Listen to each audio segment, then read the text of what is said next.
Hello, everyone.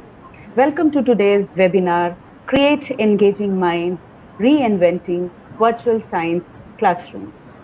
Myself, Chandrani Ghosh, Vice Principal, Father Leblon School, Darjeeling, and my colleague, who is a senior chemistry teacher of our school, Mr. Anirudh Mukherjee, will be moderating this session.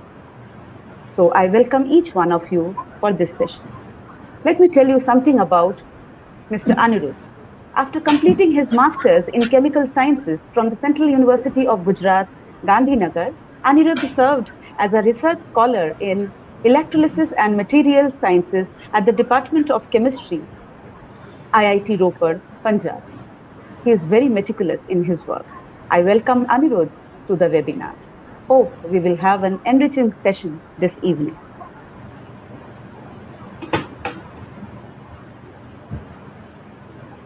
Anirudh, you are muted. Anirudh, please unmute yourself. Thank you so much, ma'am, for introducing me. I am very excited to moderate this session with you. For our viewers today, here is a brief introduction of our Vice Principal, ma'am, Mrs. Chandrani Ghosh. She holds a master's degree in botany, library, and information science with a bachelor degree in education. She has worked in various schools across India before taking over the position of Vice Principal of Father Leblon School. She is a workaholic. It is an honor to share today's platform with her. Thank you, Anirudh, for the introduction. Moving forward, let me tell you about today's host, Father Leblon School. Father Leblon School is a day boarding school affiliated to the Council of the Indian School Certificate Exam, located in the outskirts of the Siliguri, which offers state-of-the-art facilities for all-round development of its students. I would like to extend my heartfelt gratitude to everyone for accepting to join this webinar. We are overwhelmed with the magnitude of responses received. Thank you once again. Over to Anirudh. At the very onset of this webinar, it is important for all of us to understand as to why such an event is the need of the hour. Science, technology, engineering, and mathematics are the subjects that underpin the world we live in and impact many areas of the society. In 2001, the then Assistant Director of Education and Human Resources at the USA's National Science Foundation, NSF, Dr. Judith Ramali, who is also a renowned biologist, coined the acronym STEM, that stands for Science, Technology, Engineering, and Mathematics. Since then, STEM-focused curriculum has been extended to many countries beyond the United States. Especially in the last 3 decades, STEM disciplines have become pivotal for the development of the most important application-oriented subjects such as data science, marine biology, civil engineering, artificial intelligence, neuroscience, biomedical sciences, food technology, toxicology, genetics, etc. This webinar, therefore, aims at reinventing virtual science classroom learning, keeping in mind the need to expand the possibilities of virtual classes and the importance of STEM subjects in students' academic progress. The key takeaway from this webinar shall be innovations in pedagogy, building resilient school communities, increased collaboration during virtual learning, rituals for remote learning, restructuring science lab activities, teachers onboarding this new normal, STEM education. Rightly said. When patterns are broken, new worlds emerge. This was an uncharted path, given the new dimensions that has arisen due to COVID-19 outbreak. We as academicians have to come up with some solutions that were hitherto unseen and unheard of in the erstwhile pedagogy. To elaborate on this, we have a panel of distinguished educationists who have devoted their lifetime for developing efficient pedagogical methods and hence are part of the prime authorities on the impetus of today's discussion.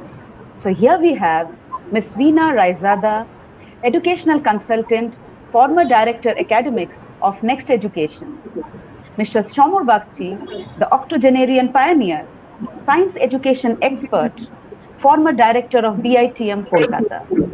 Dr. Subhash Chandra Samanta, retired professor of physics from Midnapur College, recipient of Lifetime Achievement for Science Teaching Award for Indian Association of Cultivation of Science, Kolkata.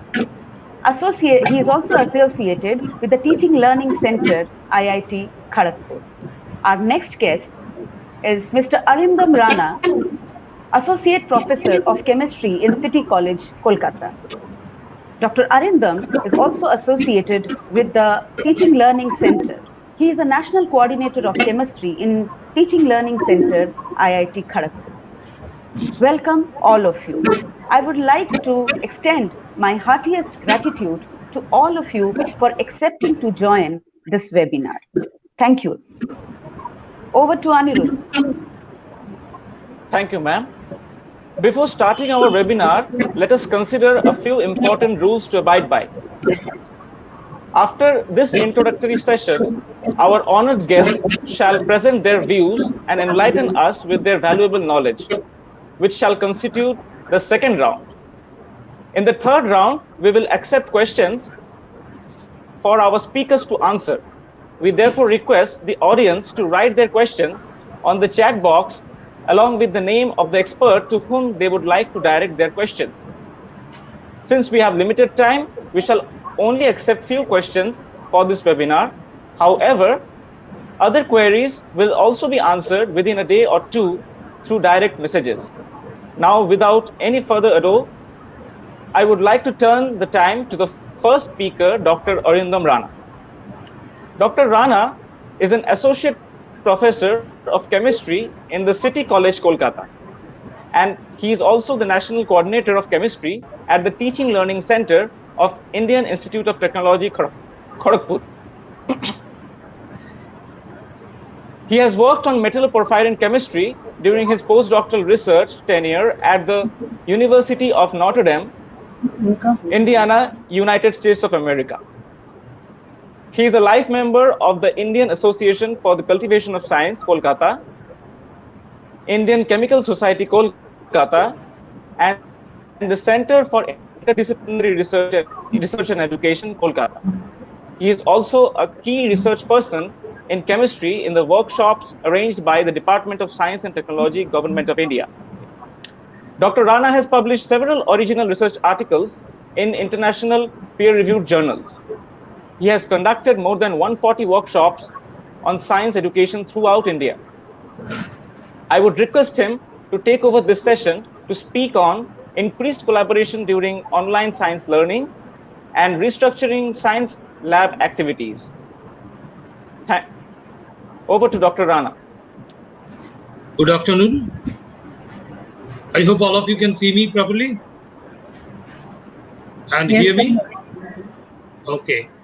Thank you so much for inviting me and giving me this opportunity to share my experience and views with this learned gathering. And here, my point will be mostly I'll focus on two aspects. One, definitely on the increased collaboration in this post-pandemic situation, or when we are gradually, say, even if there were no pandemic, I believe gradually we would have shifted towards this use of technology in teaching learning process, because in our day-to-day life we depend a lot on mobiles and computers. Even say in a very simple family, they have at least one mobile. So that way, we are gradually depending on these gadgets, and the teaching learning process may take advantage of this technology. And second thing is very important that you see, with the advent of technology and all, the high level research in chemistry has gone to a very different level. We have many instruments these days which we could not have even imagined when we did our pre-doctoral research. So uh, that way the upper part is well developed, but at the school and college level, the chemistry laboratory is still in a pre-colonial stage. Say it is designed more or less in the line as it was even in 1850 or so. So there needs there needs a major change, and that has to be discussed. So first of all, uh, about the collaboration part, you see, because we have access to resources. Say when we were students, so we didn't have internet, we had to depend on libraries and books, mostly second-hand books, because the new books were pretty costly at that time. And even we borrowed books from our teachers and senior students. But now that the internet facility has come and most of the libraries are linked over internet, and we have even in India we have the MHRD providing a lot of access to many international libraries. The universities are tying up with many international libraries. So, as a student as well as a teacher of a college, we now have an access to many resources so far as the reading purpose is concerned, not only books but also the current issues of many journals which are important. So that way, this is a very, very good thing. But uh, at the school level teaching, I would rather suggest that it's the responsibility of the teachers to access to this uh, store of resources, and then extract material with due reference and provide the students with that, and slowly training the students when they are at the class 9, 10, 11, 12 level, training them up slowly in using such resources. Because if you allow a child of class 9 or even a child of class 11 to this ocean of resources, he will get uh, he'll get into nowhere.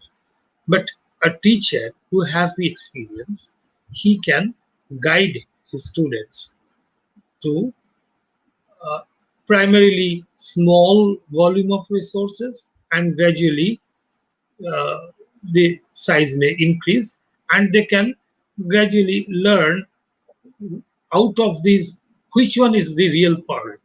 So that way, which information is necessary, we have ocean of informations, but which information is necessary for the particular purpose. So that is that choice, learning to choose that, that is very, very important, and it is the teacher who can guide the student. And for that, again, the teachers need training. You see, uh, just because a teacher knows how to operate computer or how to operate a mobile, that is not enough. He has to learn how to access such resources, how to pick out the right material for the students, and how to train up students to pick out the right material for themselves. That training for the teachers is very, very important. Next thing, now we have WhatsApp groups, Facebook groups, and many such social media groups where we spend a lot of time exchanging jokes and funny things. Okay, jokes are also part of life. Fun is also a part of life, big fun of life. And then these groups can also be formed among teachers of the neighboring schools or among teachers of the schools of the same group, and then they can share their findings, they can share their resources, and that way they can not only enrich themselves, they will enrich in turn the students. So it's not only getting some experience from a senior person or some experience from a person from university. It can also be getting in informations and experiences, sharing experiences from and with fellow people in the same group of schools, and that way they can enrich themselves. So this collaboration is very, very essential. Next thing is that what we have been doing in IITs with the project of this teaching learning society, the in the IITs we have we were trying to develop some material which are mainly videos of small activities, small experiments, or even small lectures which can be downloaded freely. And there are also other institutes and even some reputed and learned individuals who put up videos of lectures and resource materials. Even foreign universities, there are professors who regularly upload study materials. So we can think of downloading them, going through them, and if we find something is very relevant to our students, we can always clip that out, not the whole thing, or just not giving the students the uh, URL of that video. We can clip the relevant portion out and show it to the students. So that will be also a good way of giving a worldwide exposure to our students. Okay, so that is a very uh, efficient thing to help our students uh, dream. It's very important that we help our students to dream first and then show them the way how to achieve or give shape to their dreams. So, okay, resources, if I do not show them, someday or other he may find it. But what to do with these informations? That is very, very important, and that the teacher can show them. And teacher can enrich himself by such collaborative activities.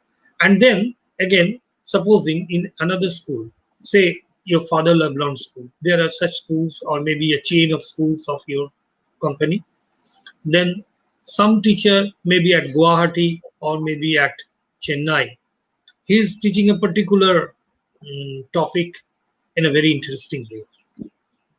So we can electronically uh, show those lectures to our teachers, and if they find it relevant and appropriate to their students, they can show it to them, because there can be language barrier.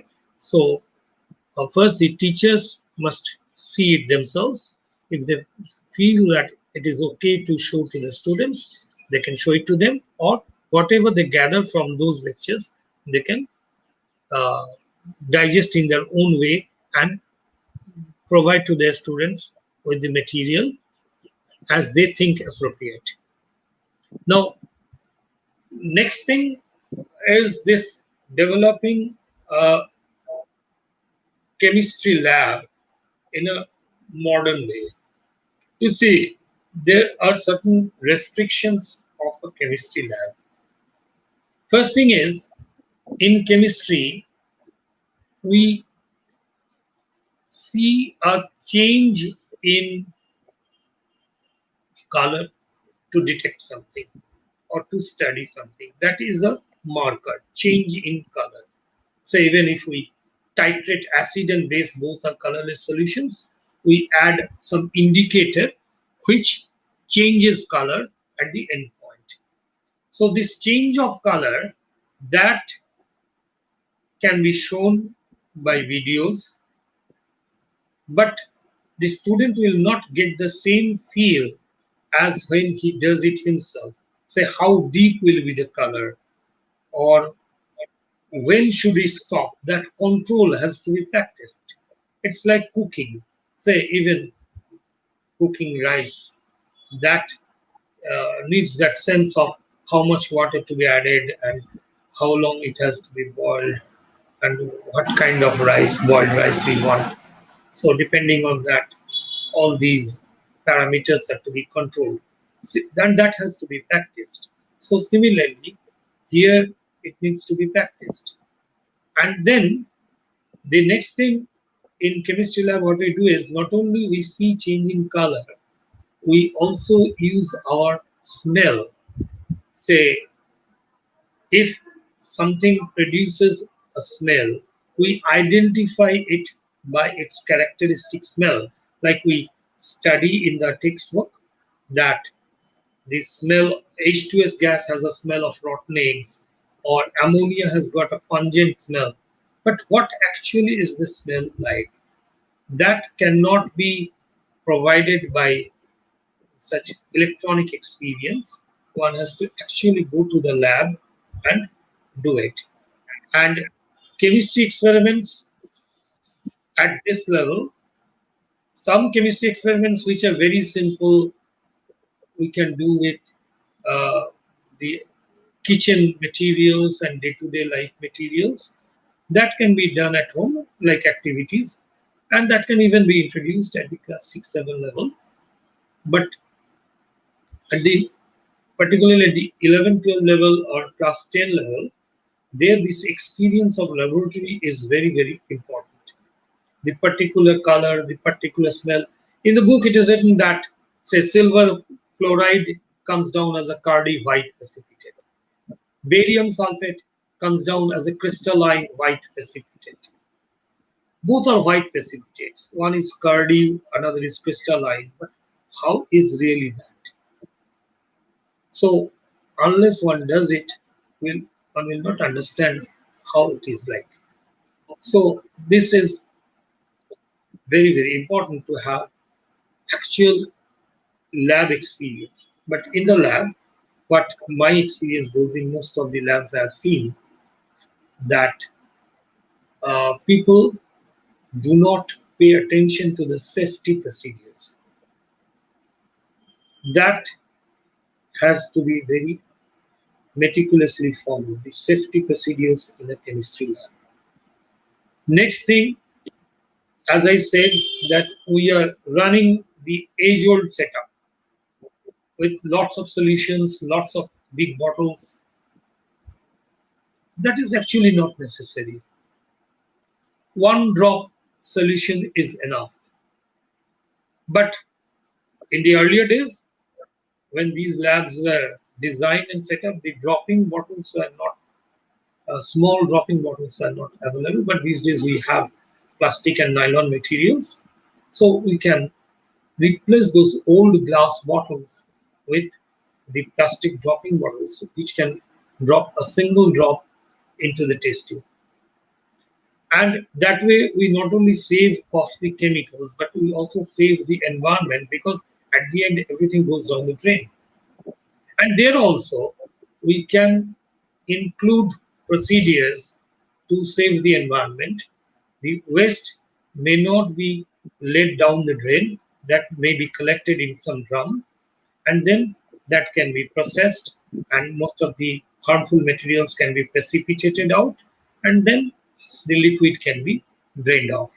So, or sometimes even the liquid can be distilled out to recover some of the liquids. So that way there can be a recycle procedure, and that can be introduced in a new chemistry lab. Now we can reduce the size of the bottles, but certainly we should not reduce the size of the test tubes, because once again the safety comes first. So far as my experience goes, from the beginning process, they wanted to introduce some small test tubes and small apparatus. Okay, instead of a 100 milliliter beaker, you can use a 25 milliliter beaker. That is all right.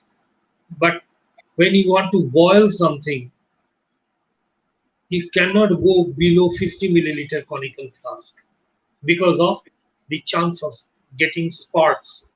The During the boiling there can be spurting and accidents may happen.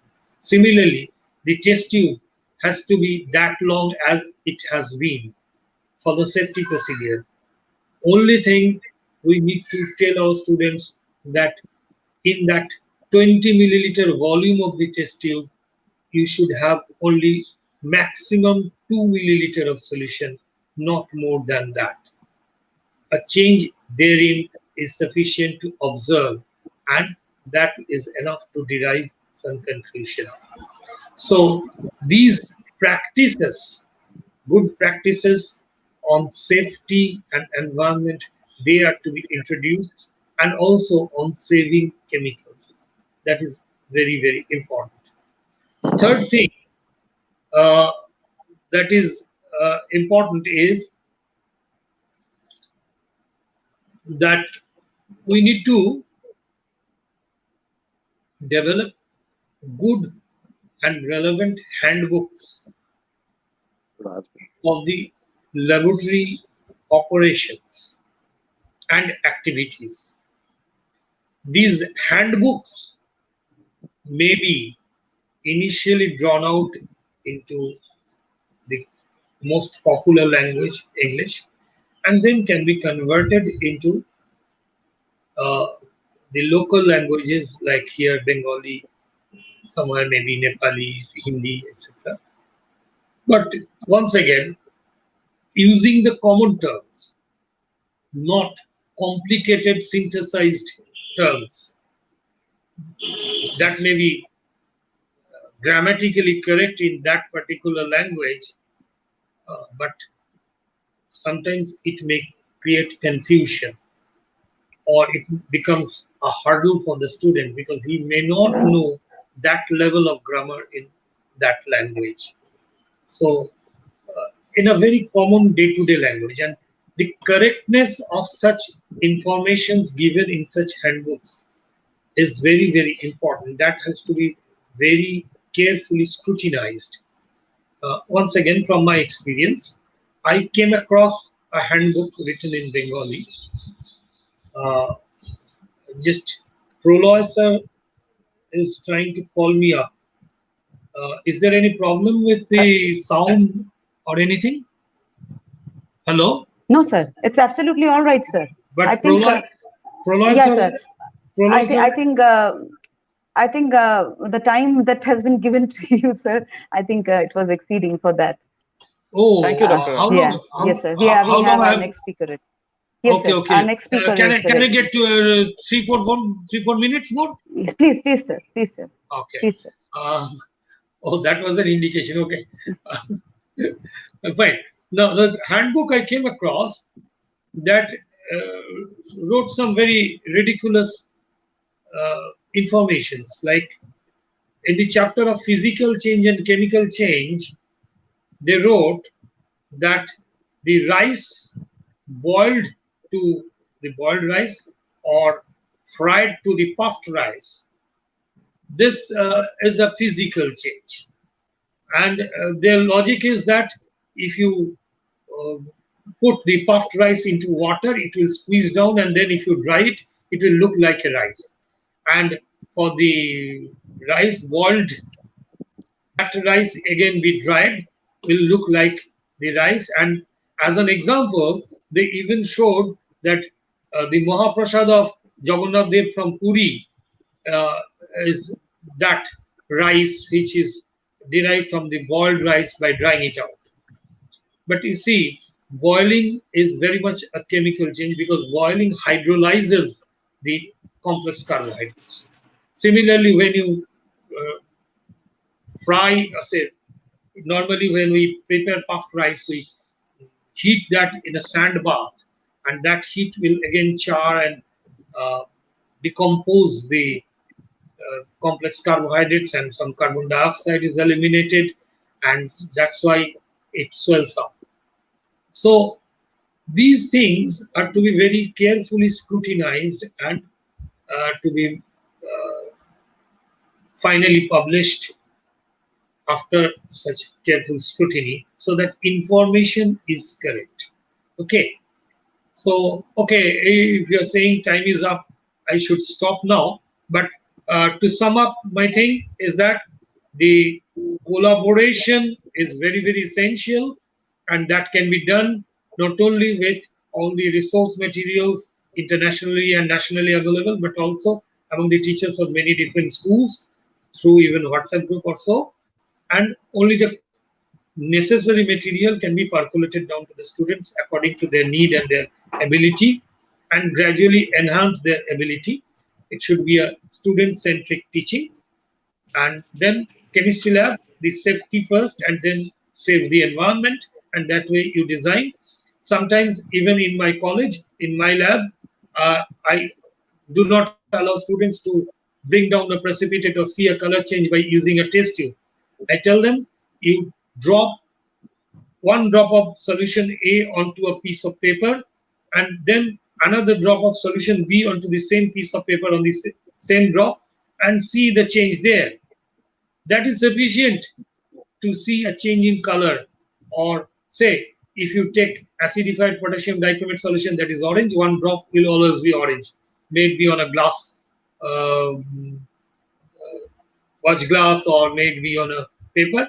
And then if you add a drop of hydrogen peroxide into it, it will turn green. Fine. That is enough to see. Why use 2 milliliter, 3 milliliter solution for that? One drop, that is 0.05 milliliter, is sufficient. So that way, we can save not only chemicals but also the environment. And next, we should have good handbooks, good manuals for the lab, which are at least information wise correct and lucid. Okay. Thank you Thank all you, sir. for giving me this patient listening. So let us Thank you, pass sir. on to the Thank you. next Thank you speaker. so much. I'm Thank you sorry so that much. I went over the time. I thought it was a half an hour time, but it was only 20 minutes or so. Anyway, Okay, okay. Thank you, sir. Uh, we are delighted to have you here, sir. The thank you. discussion certainly benefited from your breadth of knowledge and depth of expertise. Our next speaker is Mr. Veena Raizada. I would request Vice Principal Ma'am to elaborate her introduction to our viewers. Thank you, Anirudh. It's indeed my pleasure to introduce a passionate educator with 35 years of experience in the field of education, Miss Veena Raizada. She is an educational consultant and former director of Next Education.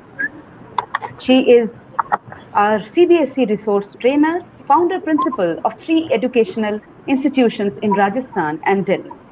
She is also a project head to multiple schools. She holds a postgraduate degree in physics and education from Himachal Pradesh University. She is a well known erudite personality and highly respected in education fraternity. We are fortunate to have you here, ma'am. It's all over to you, ma'am. Thank you so much. Yeah.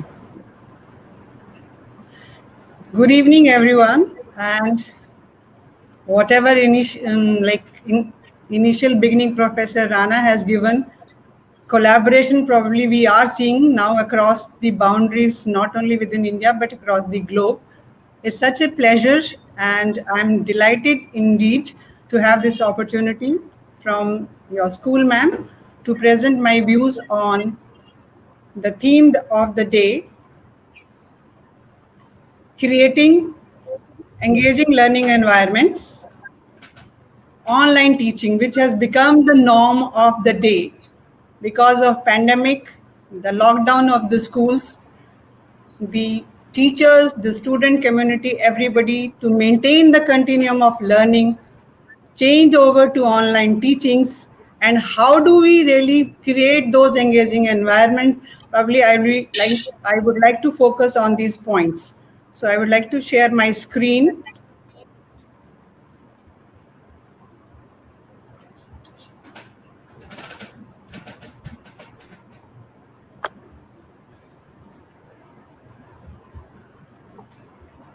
Okay. The theme would be crafting engaging learning environments, online teaching learning science, and the objectives of the session, which I would like to focus upon, that how do we augment the teaching, learning, and assessment process, the three main elements of teaching process we all go through, the flipped classroom, blended learning, and how could we integrate technology into education. Online labs, I'm sure all of you, the CBSE school and state board schools are aware of the online labs, which Ministry of Electronics and Information Technology introduced way back in 2013. Then hands-on learning activities, if we are not able to connect with technology, how can we pass on that information, or even how could we demonstrate certain activities with the way Professor Rana was saying, that whatever we have available at home, which we call as tinkering at home, that whatever is available at home, how can you use that to understand, reinforce, and apply the concepts of science teaching and learning. To begin with, I'd like to share an idea about flipped classroom, which will further be incorporated in the discussions as we go ahead. Flipped classroom is actually turning the classroom upside down. So it's flexible. The biggest advantage of flipped classroom is that it is flexible. It is learner-centric. So we can create self-independent learners, which is the call for the digital era, because today's generation of learners is way ahead and tech savvy as compared to any one of us doing the online teaching today. What the teacher can do as a facilitator is, how does she create the intentional content for this flipped classroom? That is the challenge, and that is how it needs lot of effort in content planning on the part of the teacher to create that flipped classroom. Professional proficiency. Here we talk about the teacher being proficient in team collaboration, which Professor Rana was also talking in the first session, that how do we collaborate with the best around the globe, because this is a digitally connected, we can walk and talk across the globe through the connections that we have. A brief layout of what the flipped classroom looks like, that before the class, the student is preparing to participate in the activities. And during the class, it's a time to discuss the questions, the doubts, and whatever possible on further application of the concepts that the teacher has tried to introduce before the class. And what happens after the class, the student himself or herself is going ahead to explore those opportunities of applying those concepts. This is the complete circle of flipped classroom, the full structure that you can see. The first phase is experience generated, which is educator suggested, means the teacher herself is involved into this, doing these games, simulations, interactives, experiments, community projects, and art activities.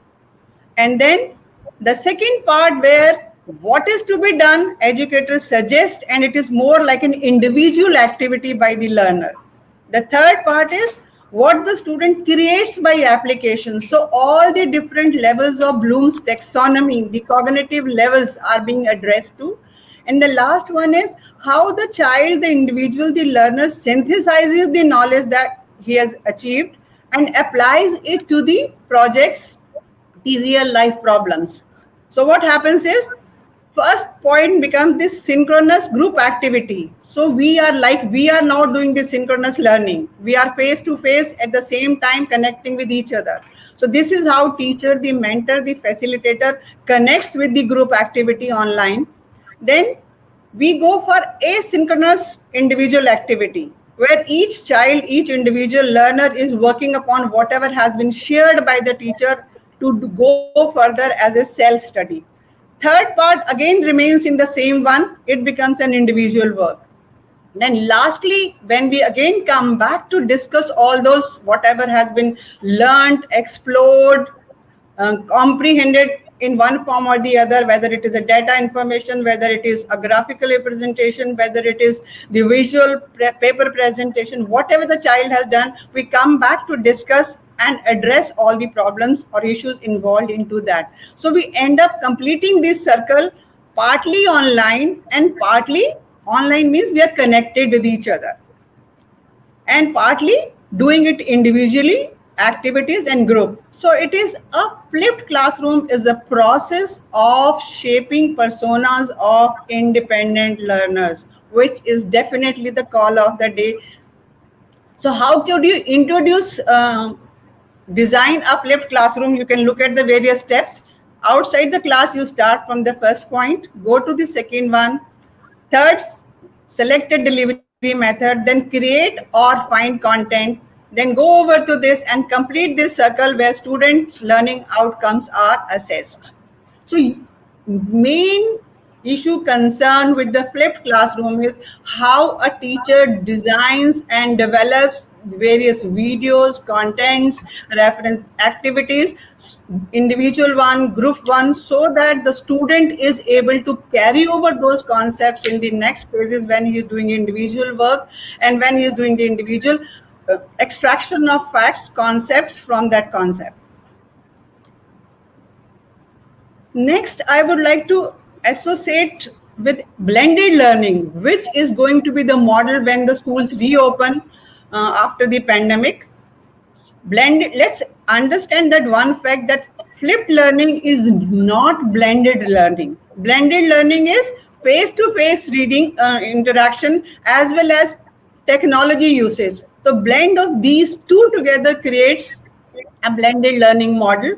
When we are doing face-to-face, these are the various aspects as a teacher we are focusing upon. And when we are using technology, these are the various factors we are focusing upon. So blend of these two, a teacher may create, if we are doing the actual classroom, teacher may have the groups working separately in these modes and then addressing the issues. That becomes a blended learning. The various components of blended learning, they all focus on addressing differentiated learning for differentiated learners. So the work model, the minimum that we talk about introducing in the classroom to differentiate our teaching process, where we talk about visual instruction, where we talk of audio instruction, where we talk about read and write instruction, and where we talk about kinesthetics, which is hands-on learning. They all become a part of flipped classroom as well as the part of blended learning. So what the teacher can do in both the system is address the individual learners, individual styles of learning. If we can introduce along with this even the multiple intelligence of Garvard Harner, then they become more a part of more and more individualized learning. I would like to introduce to all of you that whole concept of flipped learning or blended learning or teaching learning processes of online could be addressed by 5E instructional model. And when you Google it on the Google search engine, you will find that even NASA has adopted this instructional model for various projects are there. So how do you engage learners? How do you leverage tech tools? That is what is incorporated in this 5E instruction model. Now, what is 5E? Let us look at the diagram which briefly describes all the components of 5.1. E model is for instructional design. So how do we design our content for online teaching learning processes? And what are the different kinds of tools that we can use in order to engage in this instructional design process? That will be discussed in the slides ahead. So first one is engage, second one is explore, thirdly explain, fourthly elaborate, and finally we evaluate whatever we have done. So in the subsequent time, I will be discussing each one of the components separately. So let's begin with that. When you engage student, it means how you are starting your lesson online. What are the starters? How do you bring about the attention of the students towards you, towards what you want to do, towards the theme, towards the topic of the day? And next becomes explore, means how do you use Bloom's taxonomy? At what level you are using? Are you using for giving information the lowest level, or the next the understanding level, or the next application level, or the last three, which are higher orders of thinking skills: analysis, synthesis, and creation? Then finally we come down to explain. So check your understanding, see why used, what have you understood, can you explain that to the groups, can you share it with the others, can you comprehend that information, can you present that information in different formats? And then finally it is elaborate, create new learning, CNL. So what do you do whatever with whatever you have learned? Where do you apply it to create a prototype to solve a real life problem? And ultimately that becomes a solution for the problem, the real world life problem that we can talk about. And finally we talk about evaluation, that is what were the learning outcomes that we were focusing upon? Have we been able to achieve those learning outcomes through this process that we have shared just now? So how do you engage learners online? So we have to begin with an exciting experiential activity. It has to be an emotional experience which gets embedded in the minds and brains and thought processes of the child, so that we can focus upon the scientific attitude, the science subject skills that we are trying to focus upon. How do we brainstorm and ask questions? How do we check previous knowledge? And what kind of warm up activities we can do? So I would like here to uh, come back to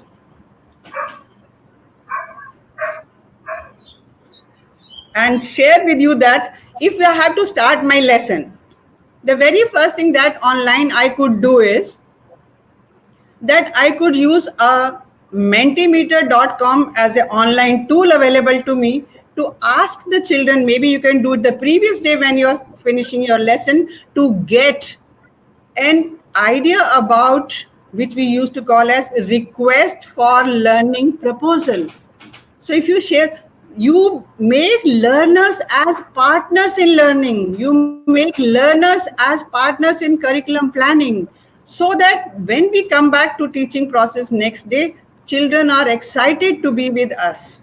So I would just like to show you that slide where some of us, I think teachers can join there.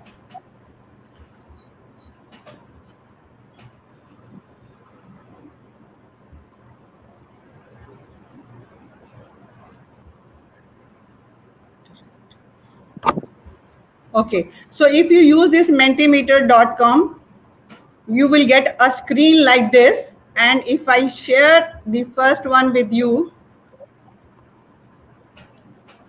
on the screen, you will be showing that one question.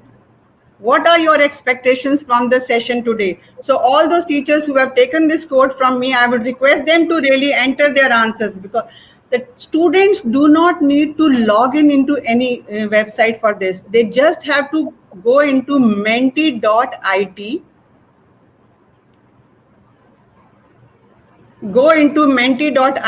enter the code and start typing out their expectations. Mukul sir, our teachers are doing that. Yes, sir. Yes, ma'am. They are doing. I'm also doing it. So menti.it, Yeah. they need to go that.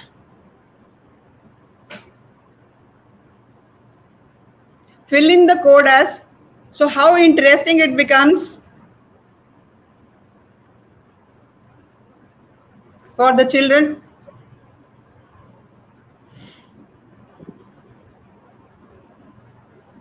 to really write the answer. I'm still waiting for these people to write answers. And Chandrani ma'am, please, you may also do it. Yeah, ma'am. Yeah. Yeah, ma'am, I can also do it, but just they're just doing. They're just doing. It will take 1 minute more.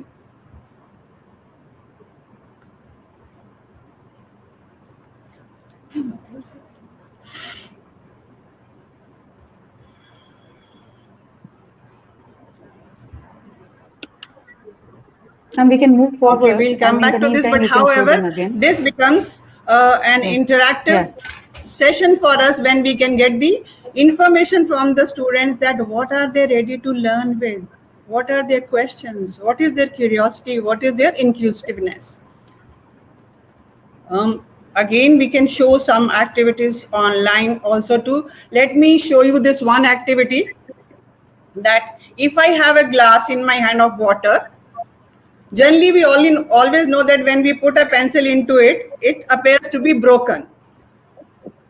But let us leave the students with a question that what will happen if I put the pencil straight into this?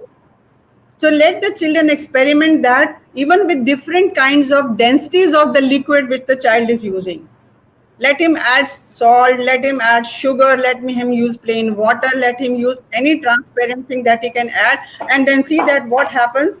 And if he finds that it looks thickened, then we have to find out the answer. So how do you do a small activity in order to activate the minds and attention of the learners towards what you want to do?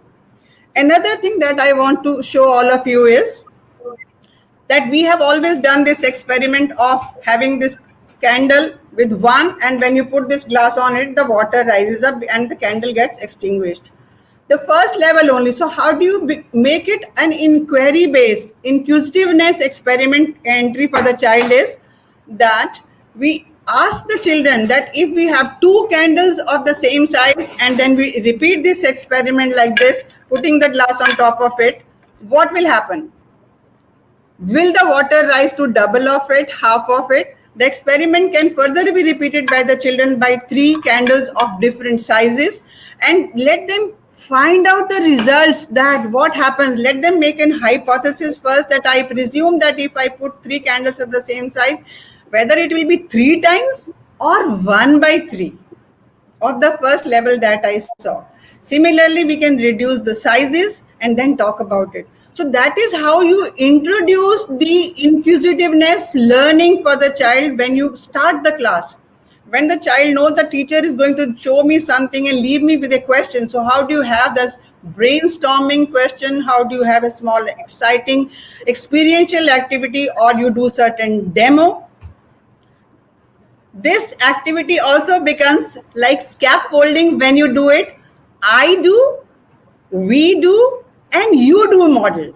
So in the first case, the teacher is doing the complete process of demonstrating whatever she wants to teach the children. So it is a question of I am doing everything. So I am doing the complete activity and demoing it to the children that this is how it will be done. Then we all do it together. Then everyone else does it one by one. So how does it help every learner to come up over the shyness and get that experience of doing it on one's own? Now I'll show you even a video can be used in order to start your class. So how do you engage your class? How do you really get the attention of your children? It depends upon whether you show an activity, whether you ask a question, whether you use menti.com for the answers to get what are the expectations, or even show a video. So I would just like to show you a video where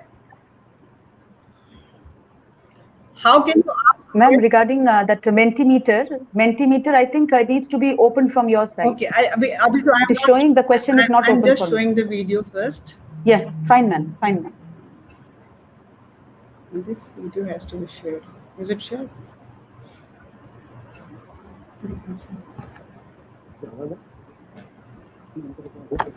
So I'm just showing you a video. So how, when you show this video at the starter of your class to engage your children, so everybody is ready to see that, can you solve this mind melting puzzle picture? So everybody is waiting for you to show that. So what exactly is that? Again, a physics principle. So I would just like to show it. that which tank will be full first. So how much excitement is there in the class when the children are wanting to find the answer for this video being shown by you? So everybody is thinking, then you are giving them time in order to find out the answer. It is only a question of teacher finding out what kind of intro warm-up activities I want to do. So anybody has got an answer? You can please put the answer in your chat before I show it to you. So if you see it continuously, then there is also a demo of how will you see that what is happening. Along with the puzzle, there is an answer which I have attached to it. Which one is correct?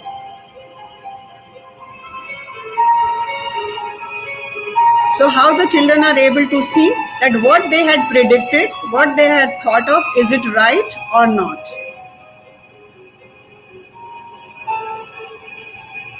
So still somebody can answer which one do you think would be the right answer? Anybody try putting their comments in the chat? So people can be happy about checking out their answers. So how can you involve children right from the beginning of your class to see that which one would be full?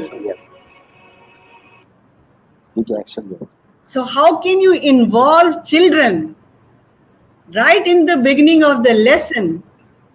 That is what is the first part, engaging the children of 5E instruction model. So when you go in for content planning, you have to think of that what, how and what I'm going to do to get that attention of the children towards me.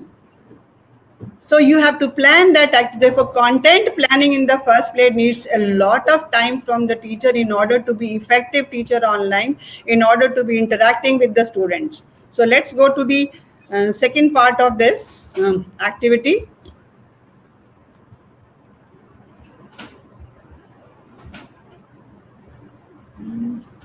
I want to see. Okay, so this is how we engage learners. So we have seen that. So it is all your effort of engaging the learners. You could demonstrate certain things to arouse their curiosity, critical thinking. You could do, basically it is inquiry-based approach in science teaching that we need to take care of.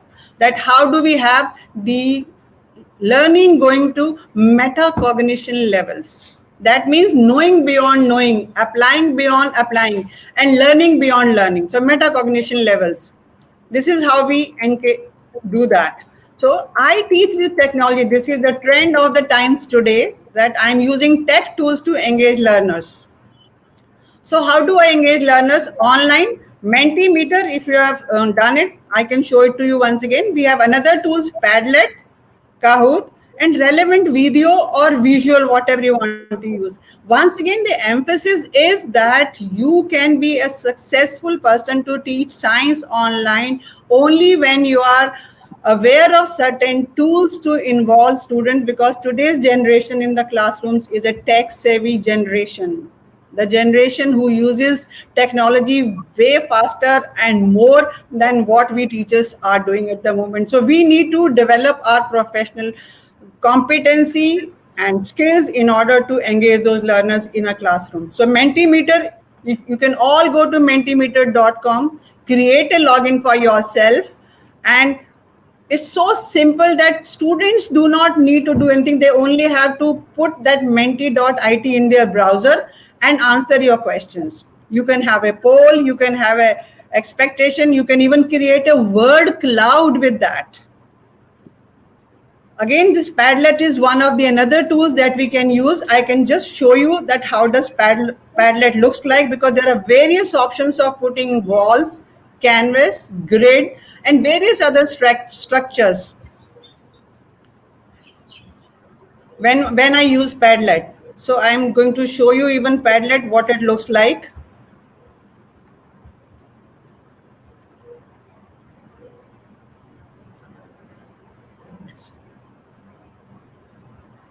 Just 1 minute. Dashboard of Padlet. Okay.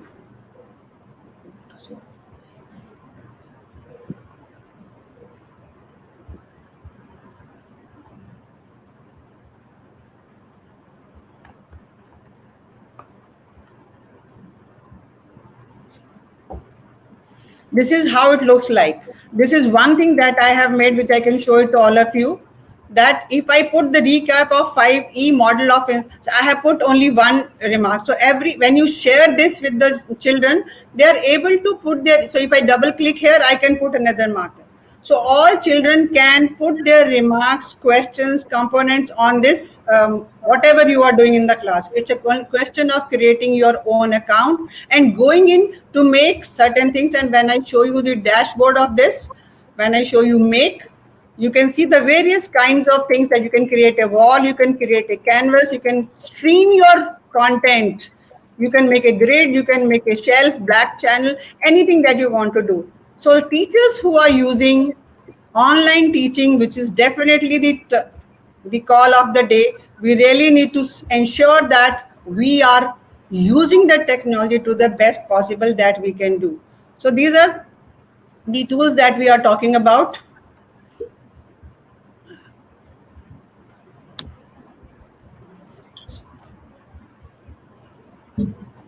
Okay, so Padlet was something, again, you can go to Padlet, you just Google it out, you will get it yourself, and you create your own account and then keep on sharing the links with your children in order to get the answers. This is something very interesting, Kahoot.com, when you can conduct a quiz. You can do many more things on this, but the easiest one is to conduct a science quiz.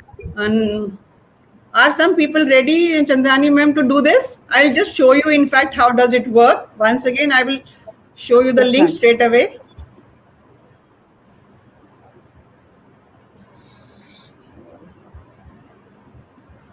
So I'm off and on, but I'm sure this is something I really want people to really look at that.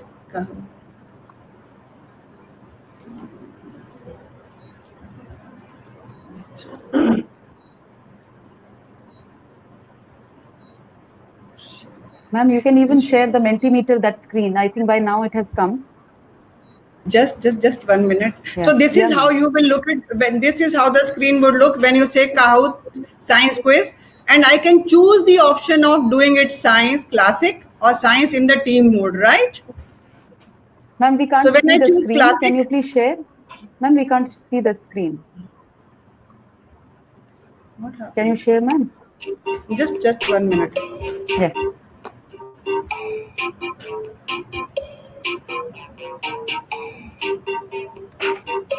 So when I show this on the screen, you're not able to see the? No, ma'am, still not till now. Screen is not visible? Yeah, now it is. Yeah, ma'am. Fine, ma'am. Ma'am, as you see it, the best part is how attentive the child has to be, because the child has to go to the web link kahoot.it, enter the pin, and then you have to enter the pattern. So kind of observation skills and total focus on what you have to do before you become a member of that. Anybody who has done it, I'm still waiting for the players.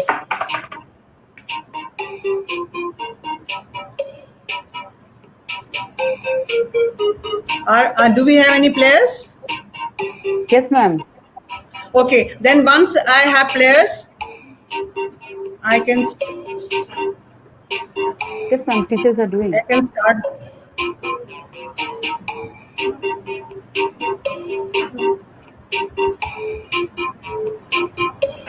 Then you can start the quiz. Just a minute. Why did I start it? Why is this not?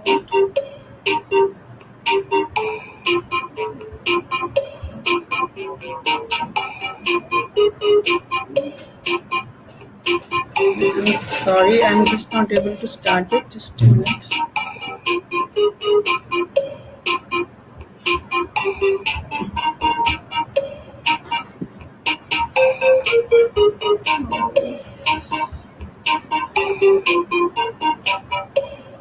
I don't think anybody has joined, because if it was joined, even if one person joins, it would start.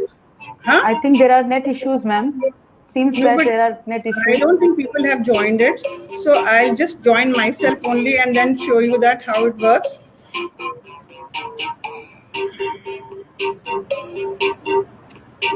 Okay, you will get kahoot.it, and then once I am in, I will enter the pin 481672, and when I enter the pin, I will get like you can change your nickname, and I can just enter with some name. Okay, got it. So I have to enter the pattern now.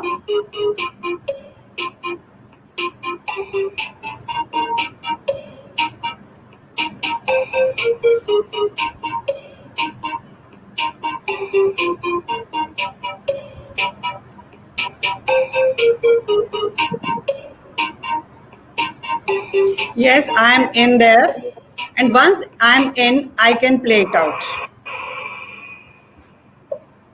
So the quiz is going to start. How a teacher can use this to be useful. I've given the multiple choice questions. So I have to answer that on my screen, and if I answer this, you can see that whatever is right. So I can go to the next question after the children have entered. Like this, I keep on moving, and that is how you will get individual scores as well as the performance of children. This is, and again, once again, it is such a simple app that you just have to create your login, create your quiz, and there are built-in quiz for subject wise also. If you search there's a question bank, you can incorporate questions from there. So it is a question of how do we learn all these technology gadgets in order to be in line with emerging trends in education. And you can create a science quiz, you can create quiz in any subject.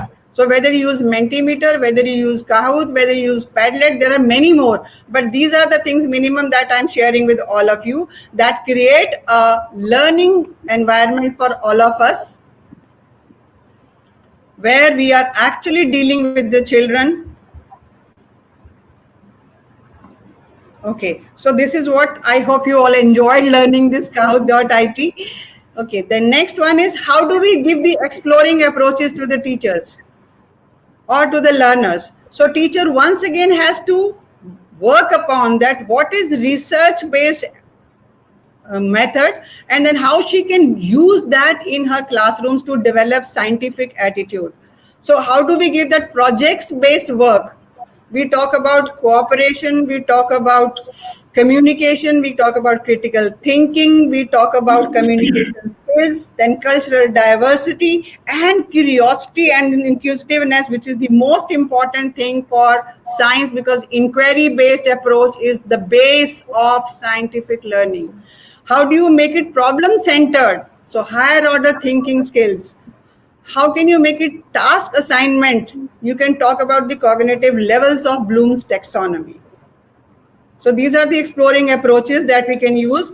And this is again asynchronous learning, which is one part of flipped learning. So how flipped learning comes in when you give that material to the children to read and to refer to, whether you give videos, whether you just give them the reference papers or content, whatever it is, but this is an individual learning by the child on his own individual work. So this is one part where flipped classroom comes in. How do we have online tools? You can have Google search, YouTube links, e-newspapers and publications. Sharing Google Docs, you can make your presentation of the content and share on the Google Docs with the students. How do you explain? Check your understanding.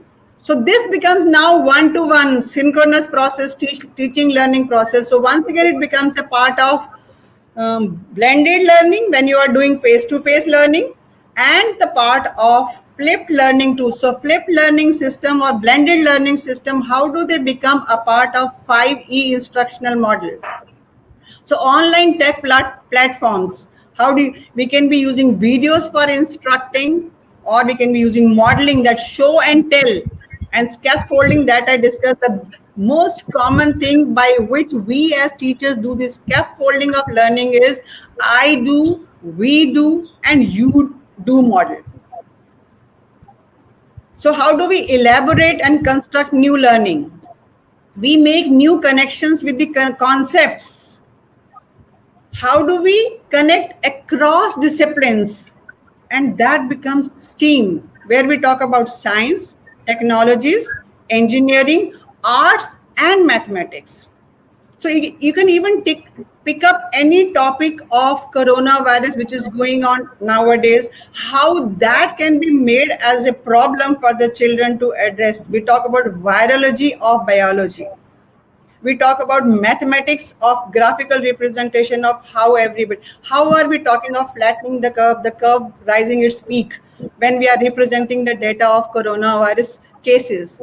So how children can be related, these are called as teaching moments, just in time teaching, which we also call as Gyan Pulse.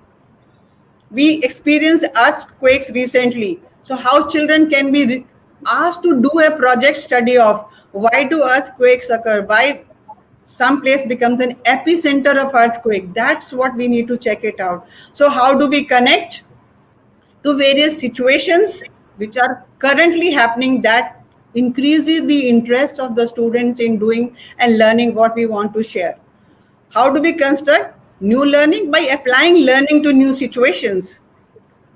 Students create even the resources. The way children created and made those masks and even the hand sanitizers and distributed to the needy people. You can go to the Google and see so many school children doing that. So how do we create that? How do we design a review resource which is left as a resource for everybody else to refer to? And how do we create an application document for that? Finally comes the evaluation of assessment of learning outcome.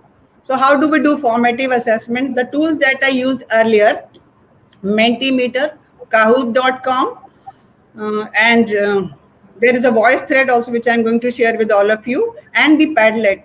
There are many more. The only thing is I have to become expert in creating those links and sharing those codes and use all. There are even choices for you to choose the color, the font, and the options for the child to enter the feedback or question in various formats.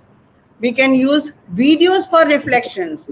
Let them record their video and upload it as what I learned from that.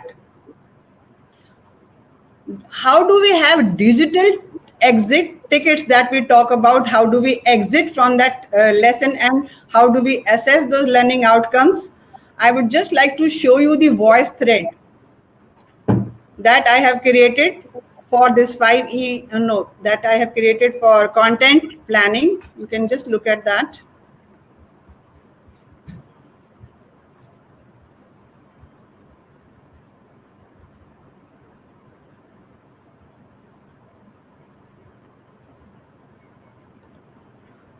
No, this is not the so voice thread. Share content.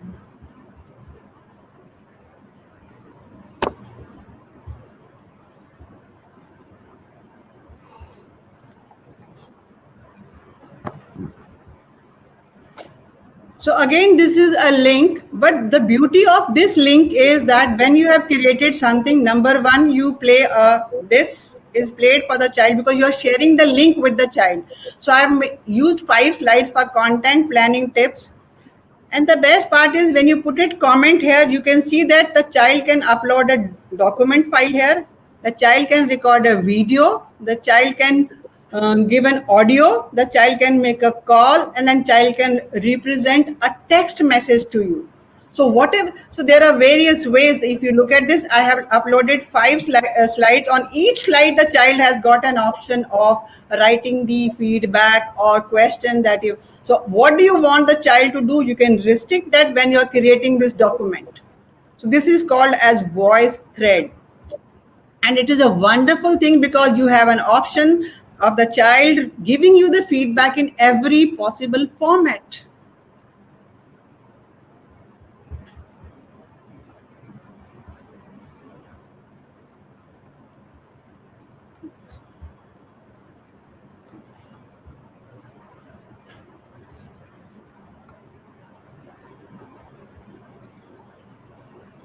Just a minute, I'm coming back to all of you.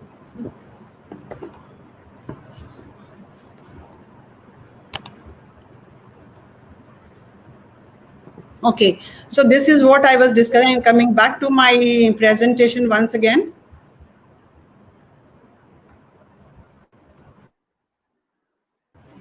Evaluate the voice thread. Probably they are called as digital exit tickets. I have used only one of them. There are many other ways of doing that. And finally, I talked about the online labs, which already CBSE has offered to the schools. The schools can register themselves for, there is a content for physics, chemistry, bio, maths, and languages. So there are online labs available to all of us, which were introduced by Ministry of Electronics and IT way back in 2013. And I'm sure most of the schools are making best use of that. How teachers are creating certain excellent teaching tools. Once again, I would like to show a video of anatomy of human body, which the teachers have created, and the moon phases flip book. The ideas are from, so how do you use your social media in order to come back to certain resources that you can collect from those social media. So I'm grateful to all those people who are circulating that information to all of us, and I'm using that information and sharing it with all of you. So once again, process of collaboration, cooperation, using the expertise of each other, that's what Professor Rana initiated the talk with, and that is also the call of the day. So I'm once again going to show you.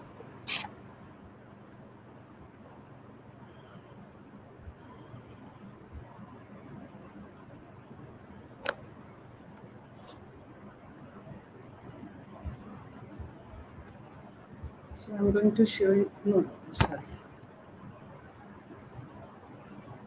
Are you able to see that? Chandrani ma'am? Yes, ma'am. Screen is visible. Screen is visible, but are you able? No, you did not reach up to the video where you wanted to show, ma'am. Only your screen is visible. Just a minute, ma'am, sorry.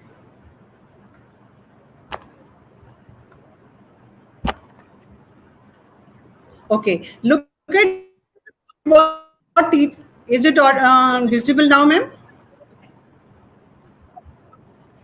Okay, Yeah, so ma'am, it's anatomy. buffering. Just Look 1 at the minute, way it the will come. teacher has Yeah, ma'am. created Yeah, something which yeah. any teacher would use for teaching anatomy of human body, right from the maybe in the grade 1 primary classes to even up to 10th class. Look at the way she has created it. It's a wonderful work of any teacher whosoever has done it and shared it on the social media with me. I'm grateful to all of them.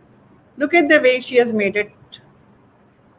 It's an absolutely wonderful way of talking about the various parts of human body and discussing each one of them. With this kind of aid, with you, the teacher can go on for almost fortnight to complete all the discussion. She can extend it to further the various systems of human body.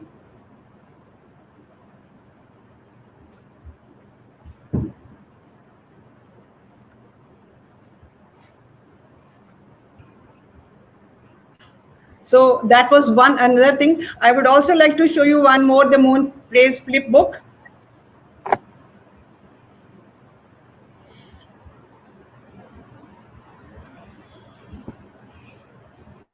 All right, this is a cute moon I'm not a foldable book, but it is a cute moon booklet that a teacher shared with me. It's made of black construction paper, as you can see right here. And it's got two. Ma'am, share the screen, ma'am. Just 1 minute, just 1 minute. I'm just trying to run it and see it there. No? Yeah. This is another work from a teacher only. And how she has created the phases of the moon book, which is a flip book. So you can go from the front to the back side and come back from the back side. I'm not a foldable book, but it is a cute moon booklet that a teacher shared with me. It's made of black construction paper, as you can see right here. And it's got two staples right here. So let's take a look at it.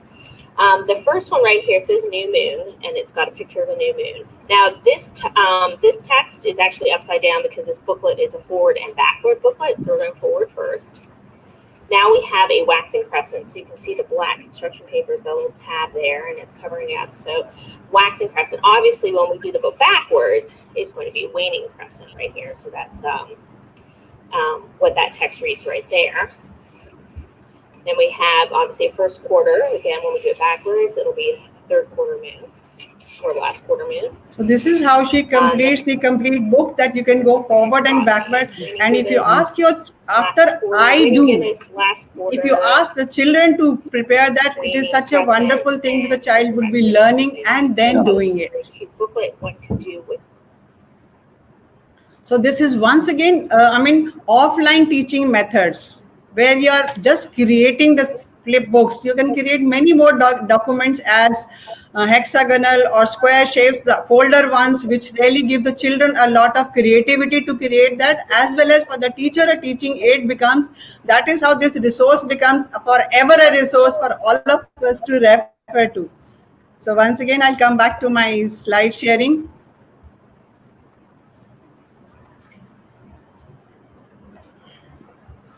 So that was Teachers Creative Corner that I shared with all of you. So how we use this.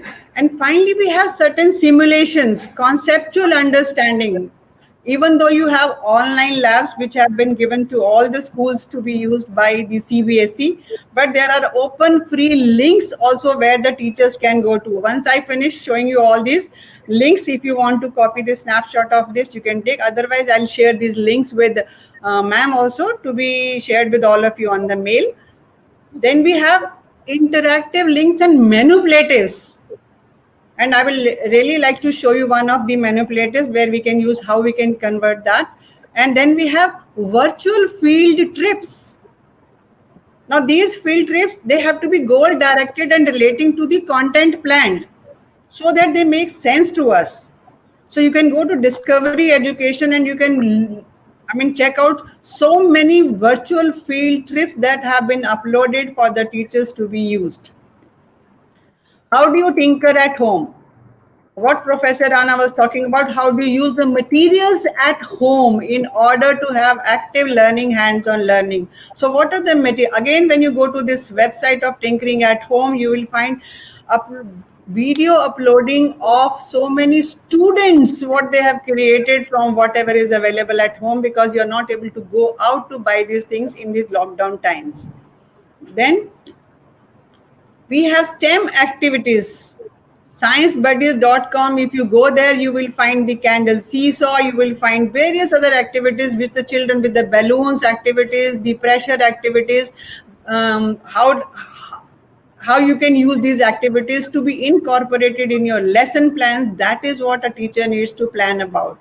And finally, we talk about assessment of learning outcomes. So for everything that we are doing, we need to create rubrics for every type of content, because every type of content, if it is a video content, the rubrics will be different. If it is a textual content, the rubrics will be different. If it is audio, again, it will be different. So you have to identify the content in what format you are delivering or sharing with your children. According to that, your rubrics for assessment would change.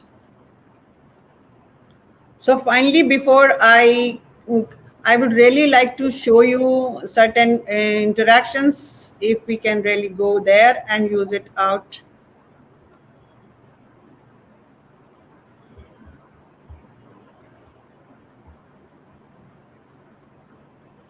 So these were certain, I will like, if I have time, Chandrani ma'am, I'll show you one or two simulations. Fine, ma'am. Do you have time? At the end, ma'am, if you finish with all the other I'll just speakers. do at least one if we have time. Ma'am, actually, it is a little over whatever your expected time was. Only one of them, let me just show only one of them, right? Yes, okay. ma'am. Yes, I will just share one of them, that how we can do that, because that's really interesting.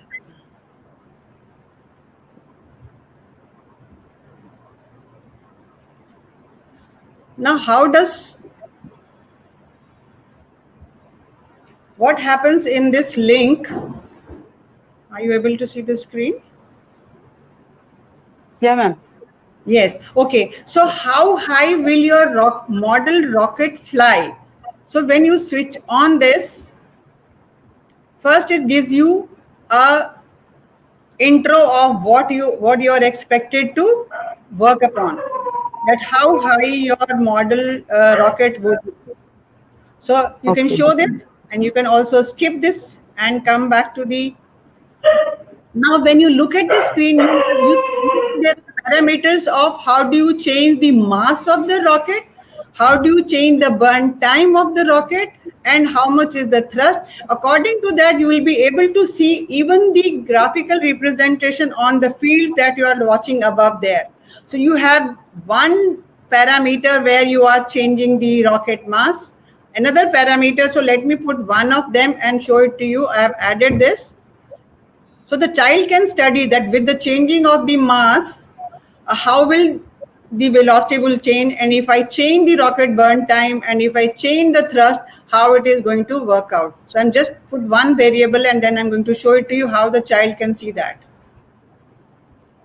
So these are wonderful links which the child can use. If you share this link, child can keep on understanding that keeping one factor same, if I change the other parameters, how will my results be affected, and he can see, observe all these results on the screen above. And with that, I would really like to close my presentation. Thank you to all of you once again. And thank you, Chandrani ma'am, for giving me this opportunity of sharing with all of you. If towards the end we can. Thank you so much, ma'am. It was really outstanding. So many things that we have learned, from tinkering of ideas to flipped learning to making professional groups, blended learning, all these so many things that we have received from your side. That was so nice. It was indeed a thought-provoking session, ma'am. Thank you so much. Thank you so much. We now move forward to our next guest speaker, Dr. Subhash Chandra Samanta. May I request Anirudh to elaborate on his contributions? Sure, ma'am. A retired professor of physics from Medinapur College, Dr. Subhash Chandra Samanta is associated with school level activities at the Teaching Learning Center, IIT Kharagpur, since 2017. He was honored the Lifetime Achievement for Science Teaching. He was honored the Lifetime Achievement for Science Teaching Award from the Indian Association for Cultivation of Science, IACS, Kolkata, in 2006. He has conducted research as an empaneled PhD supervisor of Jadavpur University, Kolkata. He has published 45 research papers in the Journal of International Repute. Dr. Samanta is also a National Executive Council member of Indian Association of Physics Teachers. He has served as a distinguished faculty of physics in several colleges, including Vivekananda Centenary College, Rahura Ramakrishna Mission, Midnapur College, and Vidyasagar University. He is an eminent veteran educationist and expert in STEM discipline. He will be speaking to us as to how we can introduce innovation in pedagogy. I would like to request Dr. Samanta to enlighten us with his graceful knowledge. Over to you, Samanta, sir. Good evening, everybody. Many thanks to Dr. Mukherjee for his introduction to me, and thanks to the school for inviting me for this lecture. Okay, it would be good if you, if I can share the screen with my PPT. Okay.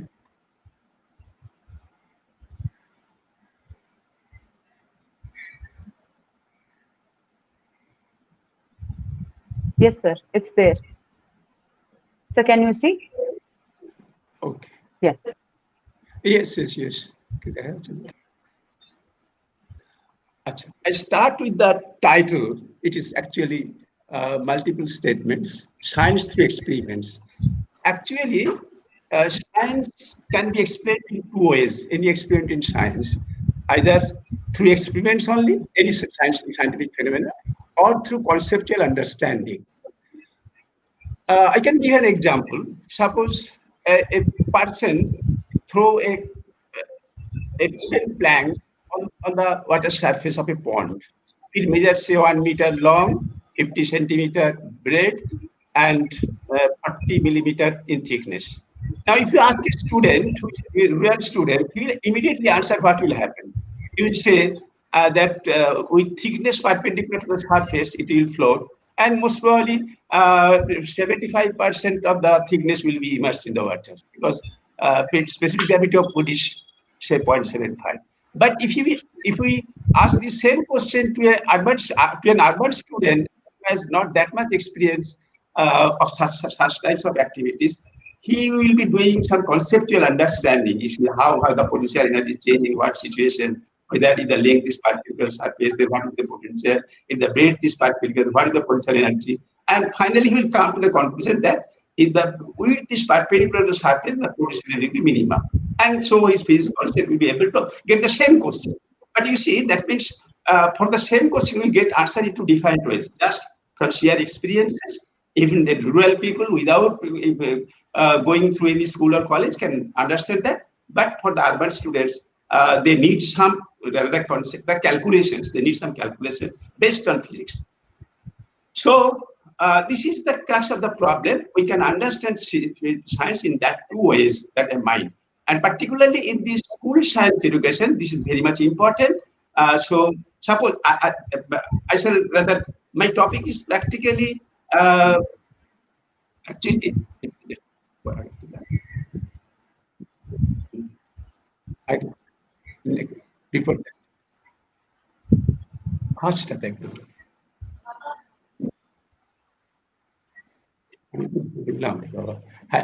numbers speak for science. Actually, if you perform an experiment, then you have to get some numbers, and the numbers will speak what is the science behind it, behind the numbers. Actually, Madam Veena has actually told that when she was doing rather showing an experiment with candles. She was telling that if we use one candle, then one thing will happen. If we use two candles, then another thing will happen. Sometimes one third of the that glass will be filled with water. Sometimes one third, three times water level will be three times more, etc. etc. So many things. That means numbers are important because from that numbers you can conclude whether the entire oxygen has burnt, whether some carbon dioxide has been generated or not. So numbers are very much important, and numbers can speak. I just explained that thing, as Madam has also told, how resource is generated through project experiments. I'm talking that point, you see, because actually I shall be talking on how to restructure science labs in this time. So first of all, I shall make a simple comment on the science lab activities, that is lab-based activities in our country.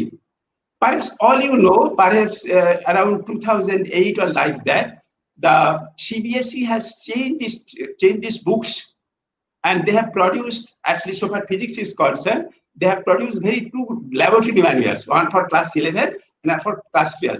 In fact, I know that almost that every school in the country, or at least technically, follow the CBSE syllabus, NCERT syllabus, you see. In fact, I had some more contribution to these books. So sometimes back, perhaps in the year 2012 or like that, I went to CBSE center in Delhi and asked for a copy of the manuals. They declined because it is not available in the market. And then why? But we don't know, but it is not available. But if you give me that money right now, then I can try. After they gave me. But after that was I was very much curious about that thing. And whenever I went to any school, whenever I met any physics teachers who is teaching physics at the high secondary level, have you used the NCERT manual for physics lab? He said, I do not know the existence of such book. Everyone. And that tells the whole story. Because it's a very beautiful book. And I know, not that because I have contributed, because it is a really good book. And I believe in that. If our students do the experiments according to the manuals, then our unemployment problem will be solved to some extent. But we are not doing that thing. No importance is given to the lab activities. Only these things are there just to give some marks. That is the point, madam. So whatever you're telling, fine. It's really, in fact, what I want to tell that has been covered to some extent. So, but the point is how to implement this. I am an old man. I don't know how to implement, but you are right now in the arena of the things. You can help. You can tell the right authorities that implement the things. Make the implementation a very effective thing. Now,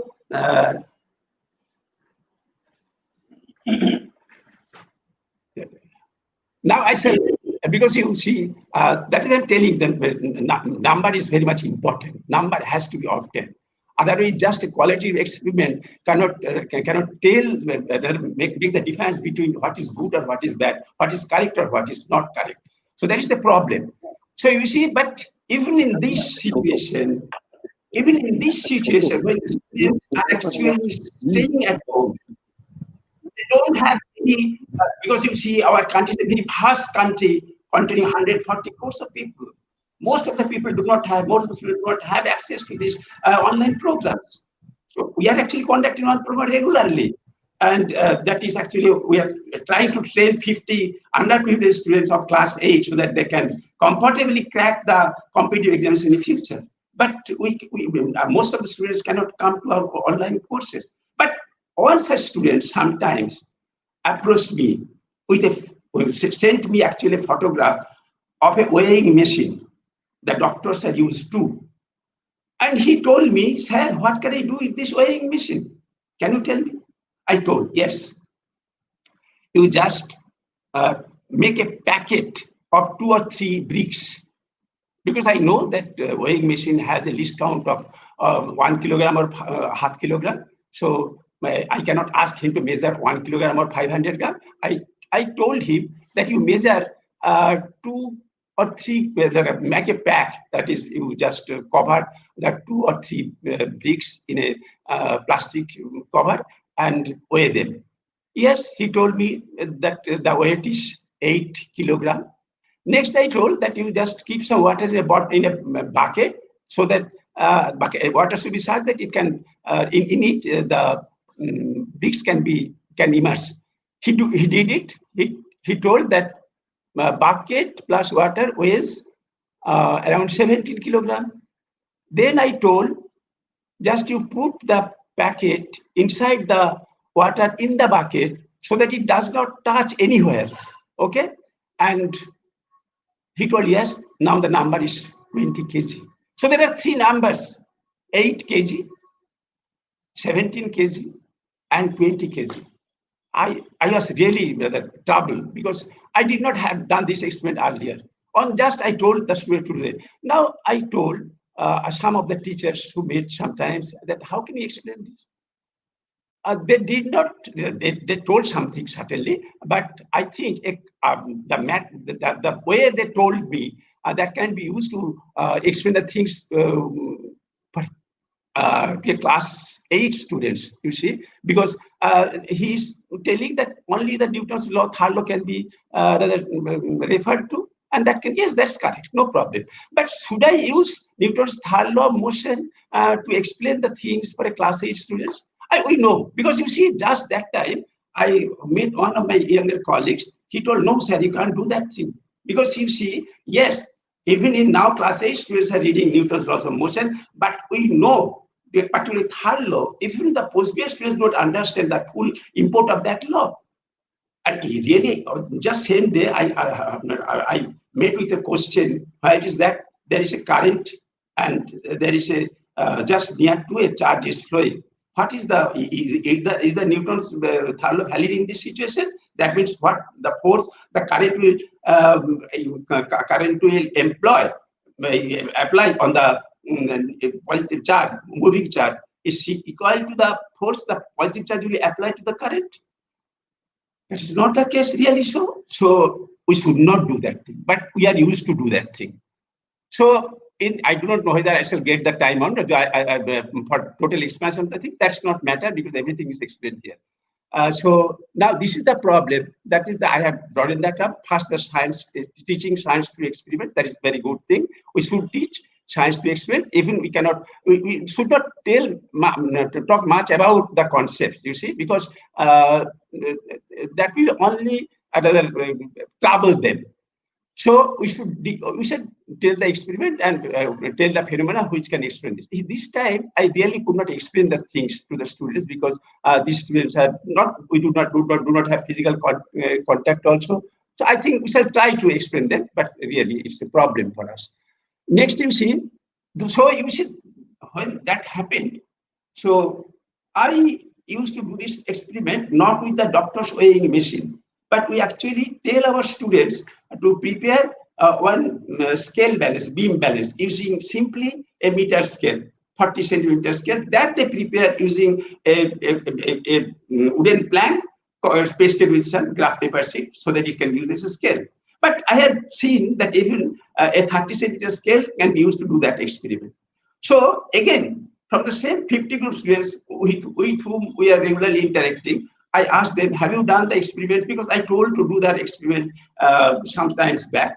Have you done that experiment? Yes, sir, I have done that experiment. And during last annual exam, I have prepared, I actually conducted a project, sorry, I actually submitted a project on that. So that boy really did that experiment, you see, beautiful experiment. And he prepared the entire video and showed to me. I could not prepare that video. And because it is in Bengali, so I am not showing that video, but I am showing the results, what they have done. Actually, now, next. Okay. Now, because this is the experiment the boy has done. Okay.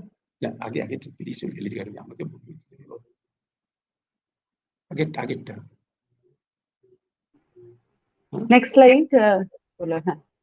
Hello. Yes, sir. Yes, sir. We can hear you. Upward thrust. Can you show the previous?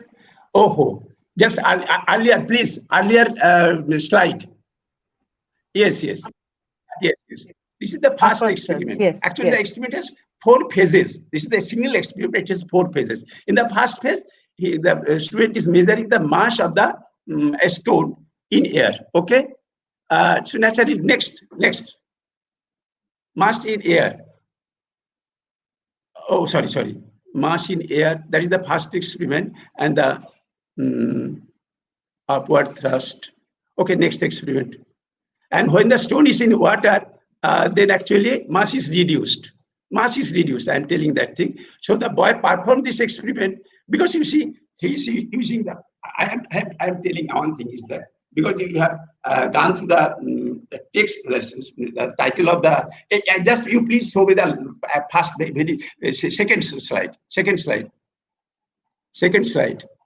This was third slide. Yes.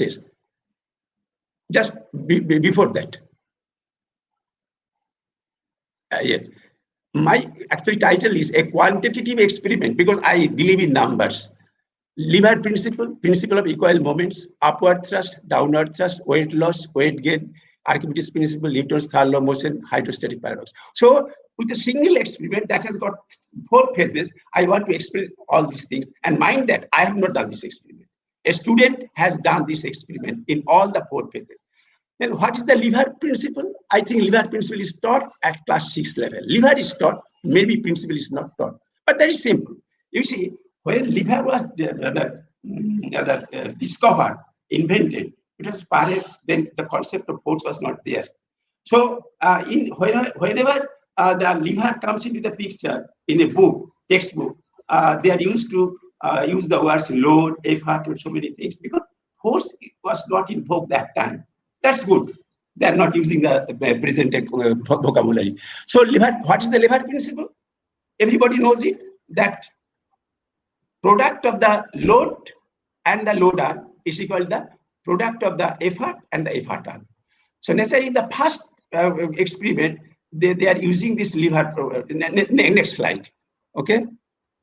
So you see, actually for rather students rather take time to calculation. So I have told them to put the stone to be whose mass is to be measured in the left side, and it should be rather suspended from the mark 10 centimeter. He has done that thing, and in W is actually not a rather weight 100 gram or 200 gram. I have told him that if you get it, okay. Otherwise, you can use a medicine bottle which can accommodate say 200 gram milliliter, it can be used as a 200 gram weight, because errors will not be that much. Or if you need 100 gram, you can use 100 gram bottle and show it, because medicinal bottles are available. So even this time, so but he used actually 100 gram to 100 gram like that. And when is Z equal to 10, that is when the mass is suspended from the mark A, then stone is suspended. Naturally, measurement is very simple. You see from the application of the lever principle, we get M equal to W into X by Z. Normally, W is 100 gram and Z is 10, so it is 10X. Very simple for calculations. So you see, he has measured the mass. Understand, using lever principle. Okay, you do not know what is mass, we do not know what is force, but he is measuring mass. Another thing is that he can verify the principle. You see that lever principle is actually taught in moment form at the class 11 time, where they call it principle of equal moments, not lever principle. But lever principle in physics terms should be called the principle of equal moments. In fact, in this NCERT manual, there is an experiment to use this principle of equal moment to prepare a mass measuring instrument. That is these things. This is actually taken from the, you can call it NCERT syllabus, 11 syllabus. But this can be used comfortably by class 6 students even. They can verify the lever principle. At least they will just take the defined values of Z and X, and that they will find that M by W equal to X by Z for all values of X and Z. Because M is given, W is also given. But if this experiment is set for the class 11 students, they will draw simply a graph between X and Z.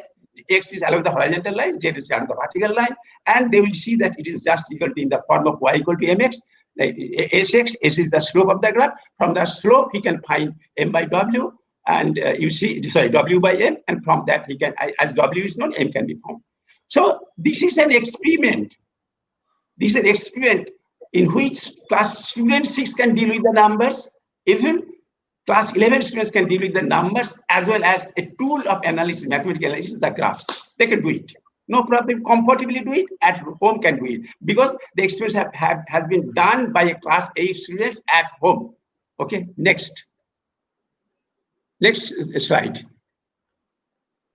Earlier slide was measurement of mass by 30 centimeters scale, because normally any student will not be rather very comfortable to prepare a scale, but 30 centimeter scale everybody is using, so he can use that thing. And for a weight, he can use a 100 milliliter medicine bottle or a 200 milliliter medicine bottle filled with water. That will roughly be 100 gram or 200 gram. Again, if you want to measure density or like that, this radar will not matter at all. That's a different story. Next, you see when now that stone is actually rather immersed in water, and we know, everybody knows us because we have got the experience of bathing in ponds. We have the experience of lifting water from the well. That when the stone is immersed in water, less. Okay, that is happening. So you see that he got the numbers. Now, what are the numbers? In air, the mass of the stone was 148 gram. In water, it was 92. He lost mass. Or somebody may be uncomfortable with the loss of mass, you may call it the loss of weight. That is actually the 56 gram weight. And naturally, if we consider density of water is 1 gram per cc, the volume of the stone is 56 cc. One can comfortably, rather if he has got, rather can access a measuring cylinder, he can find the mass of the cylinder, which is not soluble in water. So he can verify what is called the Archimedes principle also, because Archimedes principle states that whenever a body is immersed in water, then it displaces equal volume of water, and its weight loss is equal to the weight of the displaced water. Okay, so that means we are telling that upward thrust the body stone is experiencing, we also experience when we actually in a pond, water pond. That is our daily experience. Now I'm going to the next 2 phases of experiment. Next slide. And from that, one can find the density of stone, 2.7 gram per cc. So downward thrust and Newton's third law, that is the most important thing that I am going to tell, because this is new to me also. That boy did that experiment, but this data was new to me also. You see, what is that?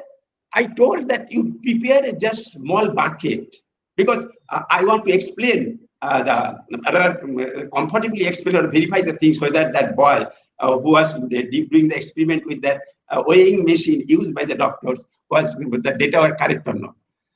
You see that I told the boy that you prepare a small bucket out of a small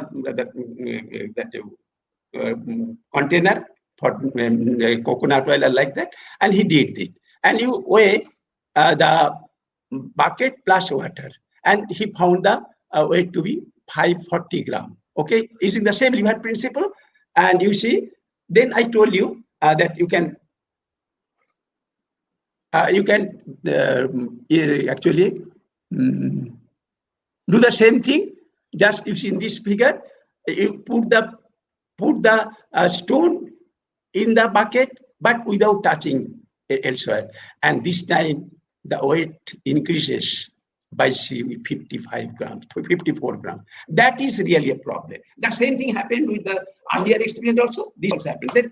Then we are correct that now we can invoke Newton's third law of motion to explain. But again, that my younger colleague told that you should not use this Newton's law of motion, third law of motion, to explain the things before a class 8 students.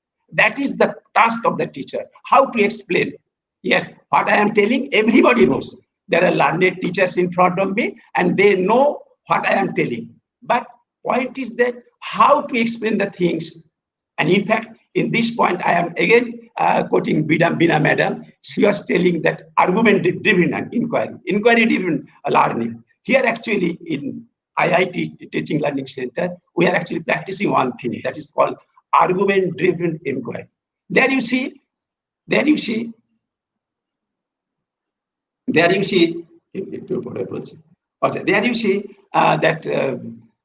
a guiding question is there, and students are divided into groups, and they have to discuss how to explain, how to give the answer to the guiding question. Here we can put an answer question.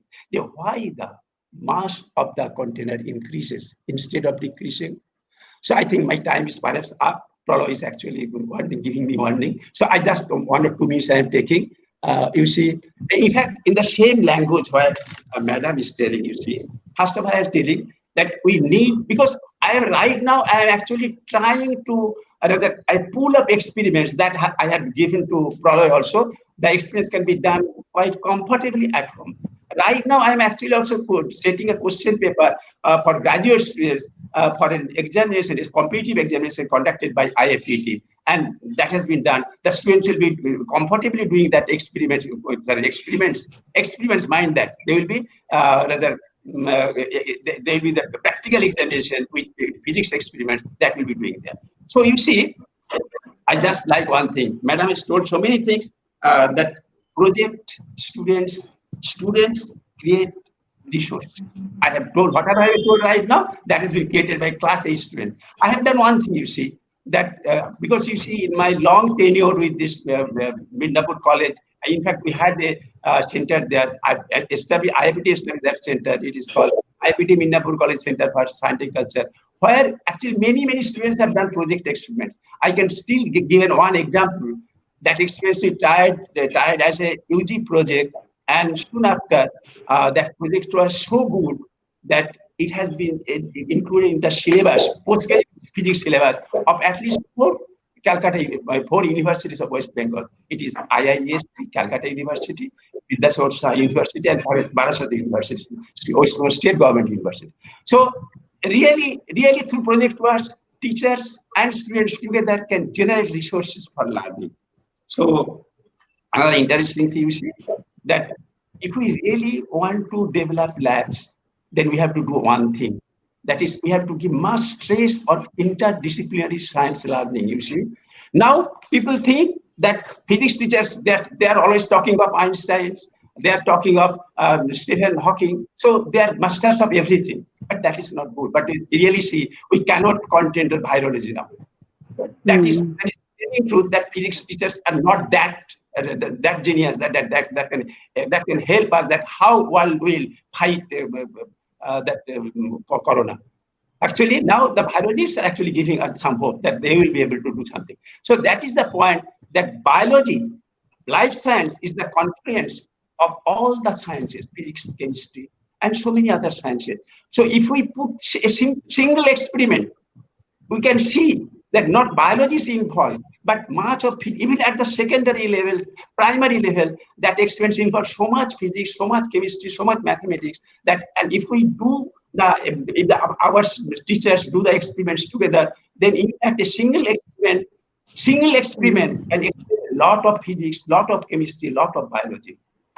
We're trying to do that thing. In fact, I had an interest. If really I get the cooperation, I am addressing this question to my the learned teachers who are in front of me, that please find, because biology is the most complicated subject, I think, not physics, not chemistry, not mathematics. The biology is the most complex subject, and in the very good mind is needed to enter into the biology. And let us start with at the secondary classes where biology is taught by the biology teachers, and I think if chemistry and biology teachers are also participating in that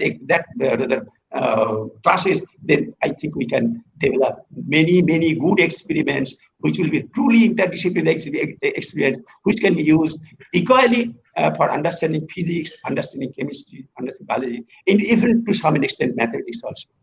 So I have told Thank you. in mind. Thank you. Thank you so much, sir. Thank you so much, sir. And your words were so much insightful and engrossing. And the way you described that that many experiments can be done together to explain several intuitive knowledge about physics. It was really interesting to hear you. Our next speaker is Mr. Samar Bagchi, and I would request Chandrani ma'am to introduce him. Yeah. Thank you, Anirudh. Next, we have our showstopper, the most beloved young man of 89 years, Mr. Samar Bagchi.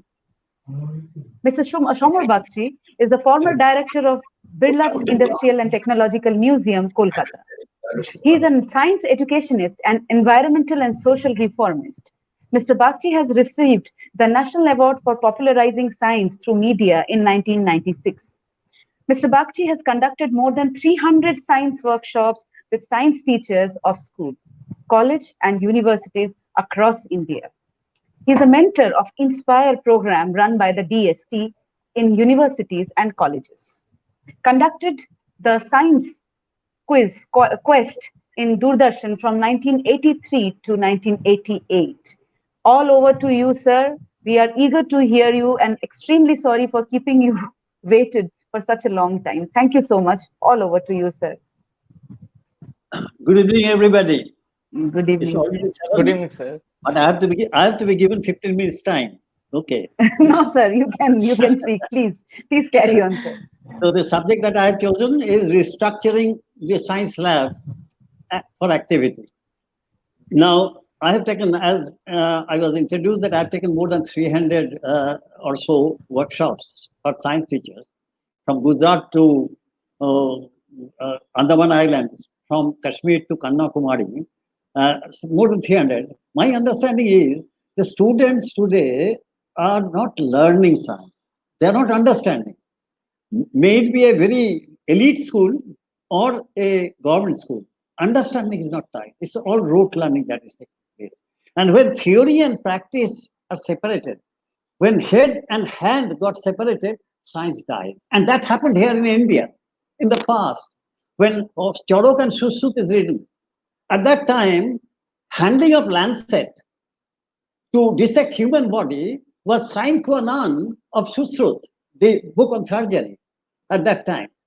But when the holding of lancet and dissection went to the hands of the low caste, because Brahmins were asked not to do that.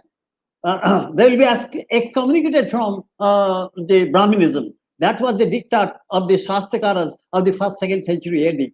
And then science eclipsed from. This was all discussed very well by the great Acharya Prafulla Chandra Ray, who started chemical education here in India. He has written a seminal book in through 2 volumes. In 1903, wrote History of Hindu Science, Hindu Chemistry, History of Hindu Chemistry. And in that he has said, there are 2 things for which Indian science, earlier science, that got its. One is the separated from head and hand. And that what he explained with Shushrut. And the second, of course, is of the 8th and 9th century, when in the Adi Shankaracharya explains about Vedanta Sutra, that our idea should be to unite with the ultimate, If that be the understanding that we have to, this world is Maya, this is what Acharya Prafulla Chandra is writing in the book, that this world is Maya, this is unreal. We have to unite with the ultimate. If that be the goal, then studying the real world doesn't get that importance. West thought, if this world has been created by God, then this world is marvelous for studying. This is what happened, and gradually the science eclipsed. And he also pointed out that Greek science had also fallen because of that. And that was written by him in 1903.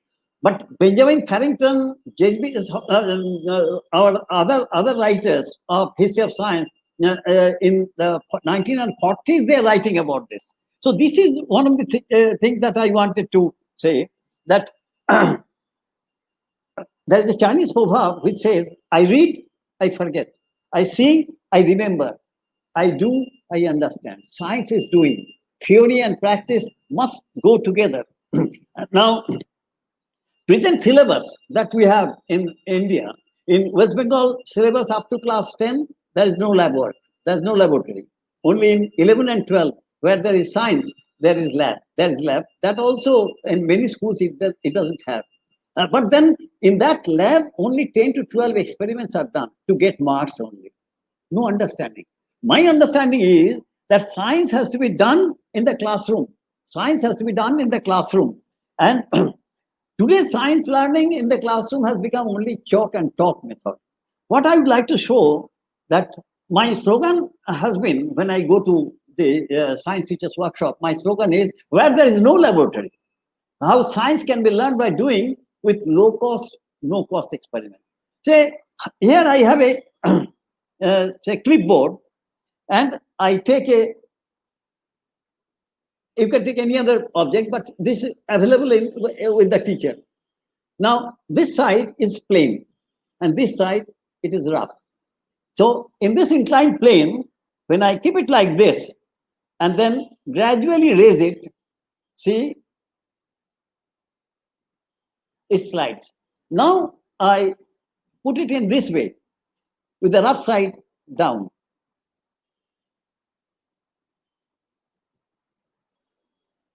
See, it does not fall. So the friction is increased. So when I shall teach friction, then I can use such things to explain friction.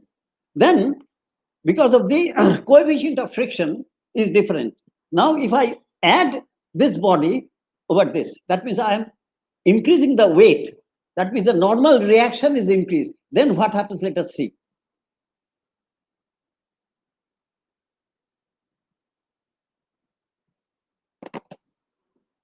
No, it has to be placed like this. Okay, sorry.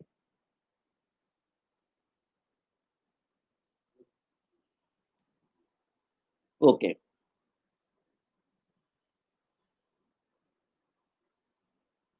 No, it's not coming. Okay. Now, how things like that can be used? This is a syringe, common syringe.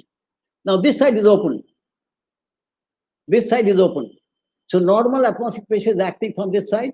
Normal atmospheric pressure is acting from this side. So, the question may be asked, continuous question between the teacher and student will go back. Now, I close this. Then I ask the question to the student or the teacher also, that when it is open, on the plunger, normal atmospheric pressure is acting. Now, what happens? If I close this, the amount of air is very small. What about the pressure acting now on the plunger? Very often, answers don't come. Whether it is open or closed, the pressure is same. Now I pull it, and you see what happens. It's pushed back. Who pushes it? Air pressure. So that air pressures can be explained only by this. Now, air pressure comes only from this direction now. What about this? Yes, it's acting from this. It's acting from this. So from all directions, pressure is acting. Now, with this simple thing, you can explain that pressure is acting from all directions. And for that, one can do a very simple experiment with this. I'm not doing it because it will take time. That it is filled with water, and I press it here, and I press it. It does not go in. I just put a paper, burning paper. I light it and put it inside and press it, and this will go in. This will go in. No, this will go in. Why? Because when the air is heated, it goes out. It goes out. Then there is. And when the paper goes off, the burning goes off, then as if it is sucked in. It's not sucked in. It's pressed completely from all sides. Air pressure pressing, it becomes small, and then it goes in like this. It goes in. So we can do all these experiments in the classroom where we can now. Ms. Raizada was talking about an experiment with those candle and the water and glass being put. 1 candle, 2 candle, 3 candle. No, this experiment was there in our books. For 60, 70 years, I have studied like that this experiment proves that air has got 20% oxygen. But when we did QUEST, this QUEST program was of the National Council of Science Museum and BITM, where I worked. It was a Birla Industrial Museum which organized that program with me. Dr. Partha Ghosh, a very renowned physicist, used to come with me also for a long time. Others also had come.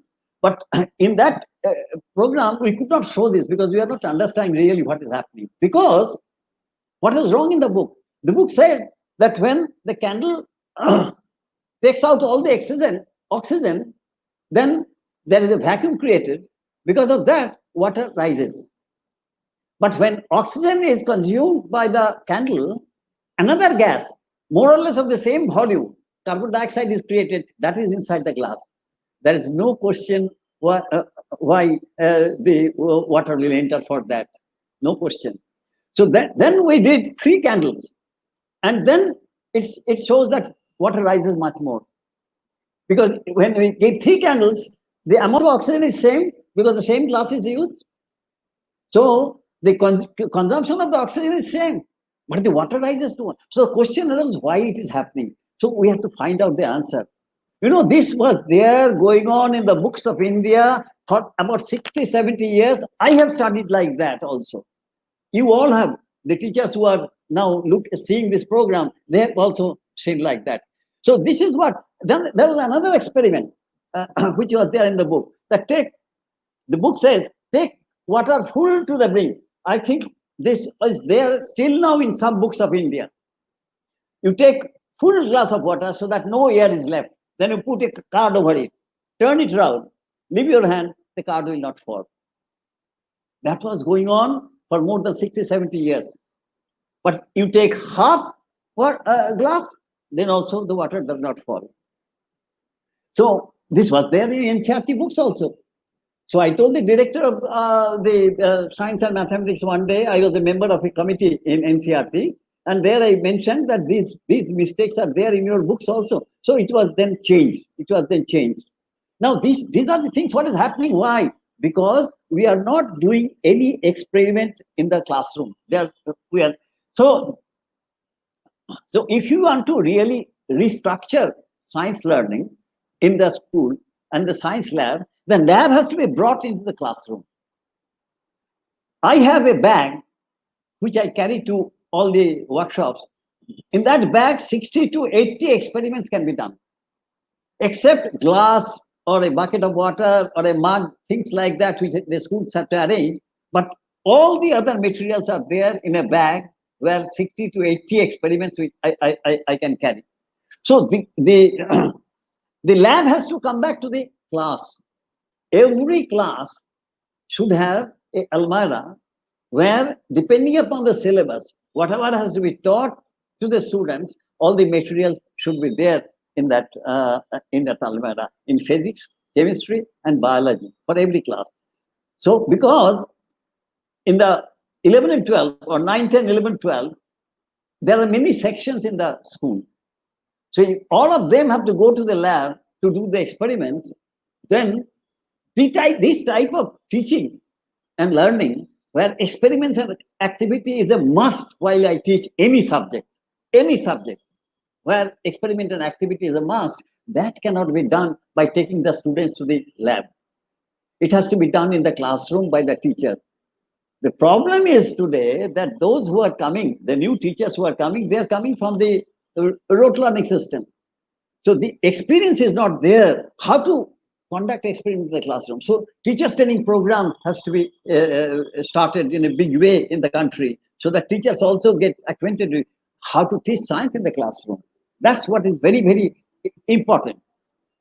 So lab has to be brought down in the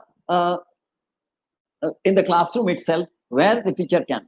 I appreciate what Ms. Razdan has said about the use of technology in the classroom. I very much like the blending of teacher and also technology.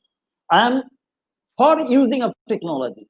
I am chairman of 3 schools, and I am chairman also of a destitute children's home, where we rear about 90 tribal children here in a little away from Calcutta. And there we have got a e-learning or other technological arrangement where we can show videos.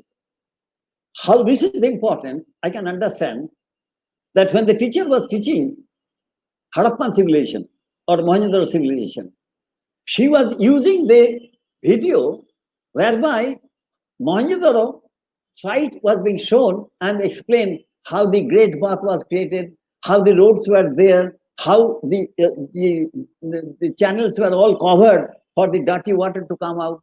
The whole discussion was taking place where that was a helping hand. But the teacher's presence is essential. So blending teaching and also technology is very important. But e-learning cannot replace the teacher from the classroom. That is, I don't think that the whole pedagogy will be different then.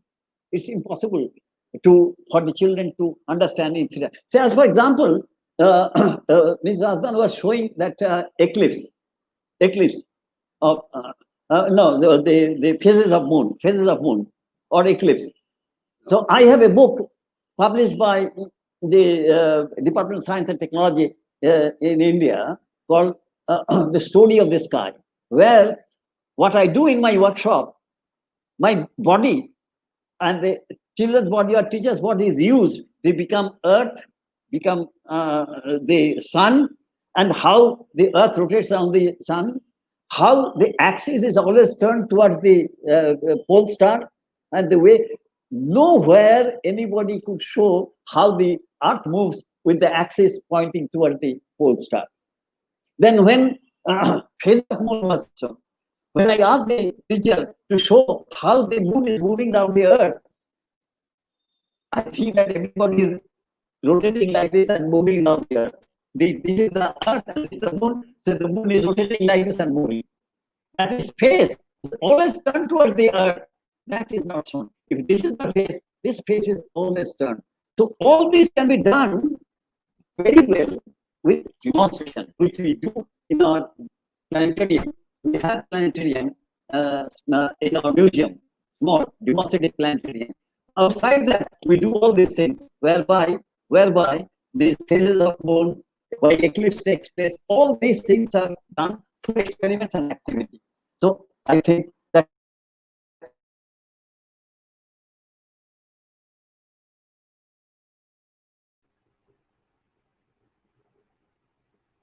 I think sir has lost connectivity due to some problem.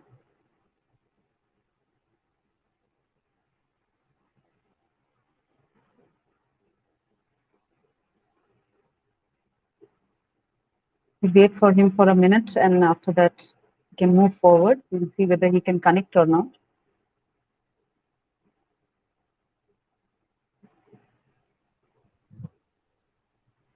All right, we will move forward. I think Dr. Bagchi has lost connection.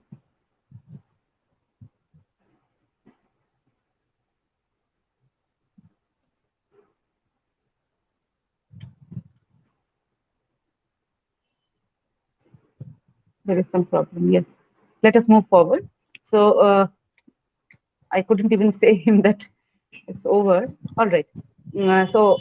As we have already exceeded the time limit, so we will not be able to take up the questions, and we directly move at the back, at the end of the entire thing.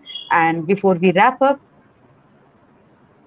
a round of applause for the audience before for taking out their valuable time. We appreciate you being here. On the behalf of the entire FLS team, I would like to call upon Ms. Bias Paul Chaudhary to give away a token of appreciation to our eminent panelists. Thank you, ma'am. Thank you very much for that Yes. introduction. Good evening to one and all present here. It was a wonderful session that we experienced here today. They say gaining knowledge is the first step to wisdom, and sharing knowledge is the first step to humanity. Despite this lockdown, we at Father Leblon School have not stopped learning and sharing. Our students and teachers have grown by leaps and bounds in the past 4 months. This has only been possible because of our association with all our eminent speakers here today and more for their quest for sharing knowledge with people and empowering them to do more. I would like to take this opportunity to extend my heartfelt gratitude to Dr. Arindam Rana, Ms. Veena Raizada, Dr. Subhash Chandra Shamanto, and our beloved Mr. Samar Bagchi sir for their valuable time and invaluable inputs in the past, here today, and many more sessions and workshops that are in the pipeline. Along with being veterans in their field, they are wonderful human beings, and Father Leblon School is very proud to have inherited their spirit and passion for learning. Times have changed, and as a token of thanks, may I request my esteemed speakers to kindly accept this token from our team at FLS. Dr. Arindam Rana, not only is he a veteran in his field, but also a music enthusiast. We will wait to hear his music sometime.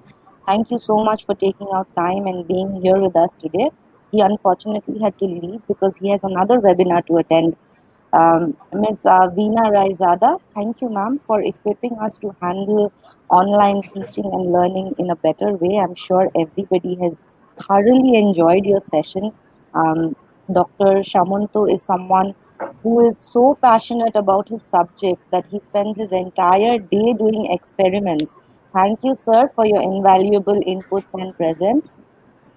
Mr. Samar Bagchi, sir, words fall short to describe this man. At 89 years of age, everything about him is unparalleled. His energy, knowledge, passion, everything. He is an avid reader and a walking, talking encyclopedia. He has been instrumental in encouraging and initiating an environmental campaign in our school. Our students have been so motivated by his thoughts and actions that we were stunned by their initiative towards the greater good. And I think that is what education is, the application of knowledge to improve lives and the environment around us. We thank you, sir, from the bottom of our hearts for being a pillar for FLS. I would like to thank our moderators, Mrs. Chandrani Ghosh and Mr. Anirudh Mukherjee, for taking us through this wonderful session so smoothly today. A special vote of thanks to Mrs. Chandrani Ghosh and Prolay Maiti for envisioning this webinar and making it happen. A big thank you to Mukul Paul Chaudhary, my brother and co-deputy director, and Prolay for all the technical support in the back end and ensuring that there were no technical glitches today. Thank you. Lastly, our dear viewers, thank you for taking out time from your busy schedule and being here with us today. We are overwhelmed by your response and have thus decided to bring to you more workshops and webinars. Please stay tuned with us, and as we are going to bring you specialized hands-on workshops for individual science subjects to begin with, and also a panel discussion on the new education policy by eminent principals and educationists from around the country, I would like to conclude by saying that education is the most important tool we can use to change the world. So let us use this responsibility that we have been given to make a positive impact on society at large. Thank you very much. Thank you, Bias ma'am, for your inspiring words. So before we wrap up, we are delighted to inform that we are coming up with another interesting session on hands-on science learning activities with the experts associated with the Teaching Learning Center of IIT Kharagpur. I'm sure it will be a great learning experience for all of you, those who choose to join the same. So don't miss it and block your dates on 14th and 22nd of August 2020. We have another, as Bias ma'am said, we have another session coming up on education for the new education policy. So stay tuned and stay updated. We will keep on updating you on what are the new things that we are bringing up for you. So thank you so much. And let us close with a food for thought, as rightly stated by Simon Sinek. Words may inspire, but actions create change. So Yeah, take charge of your actions and make the difference around you. Hope to see you great, again from my great. side and all the guests. So thank you so much for joining. Good evening, everyone. Good Thank you, night, ma'am. good night, good night.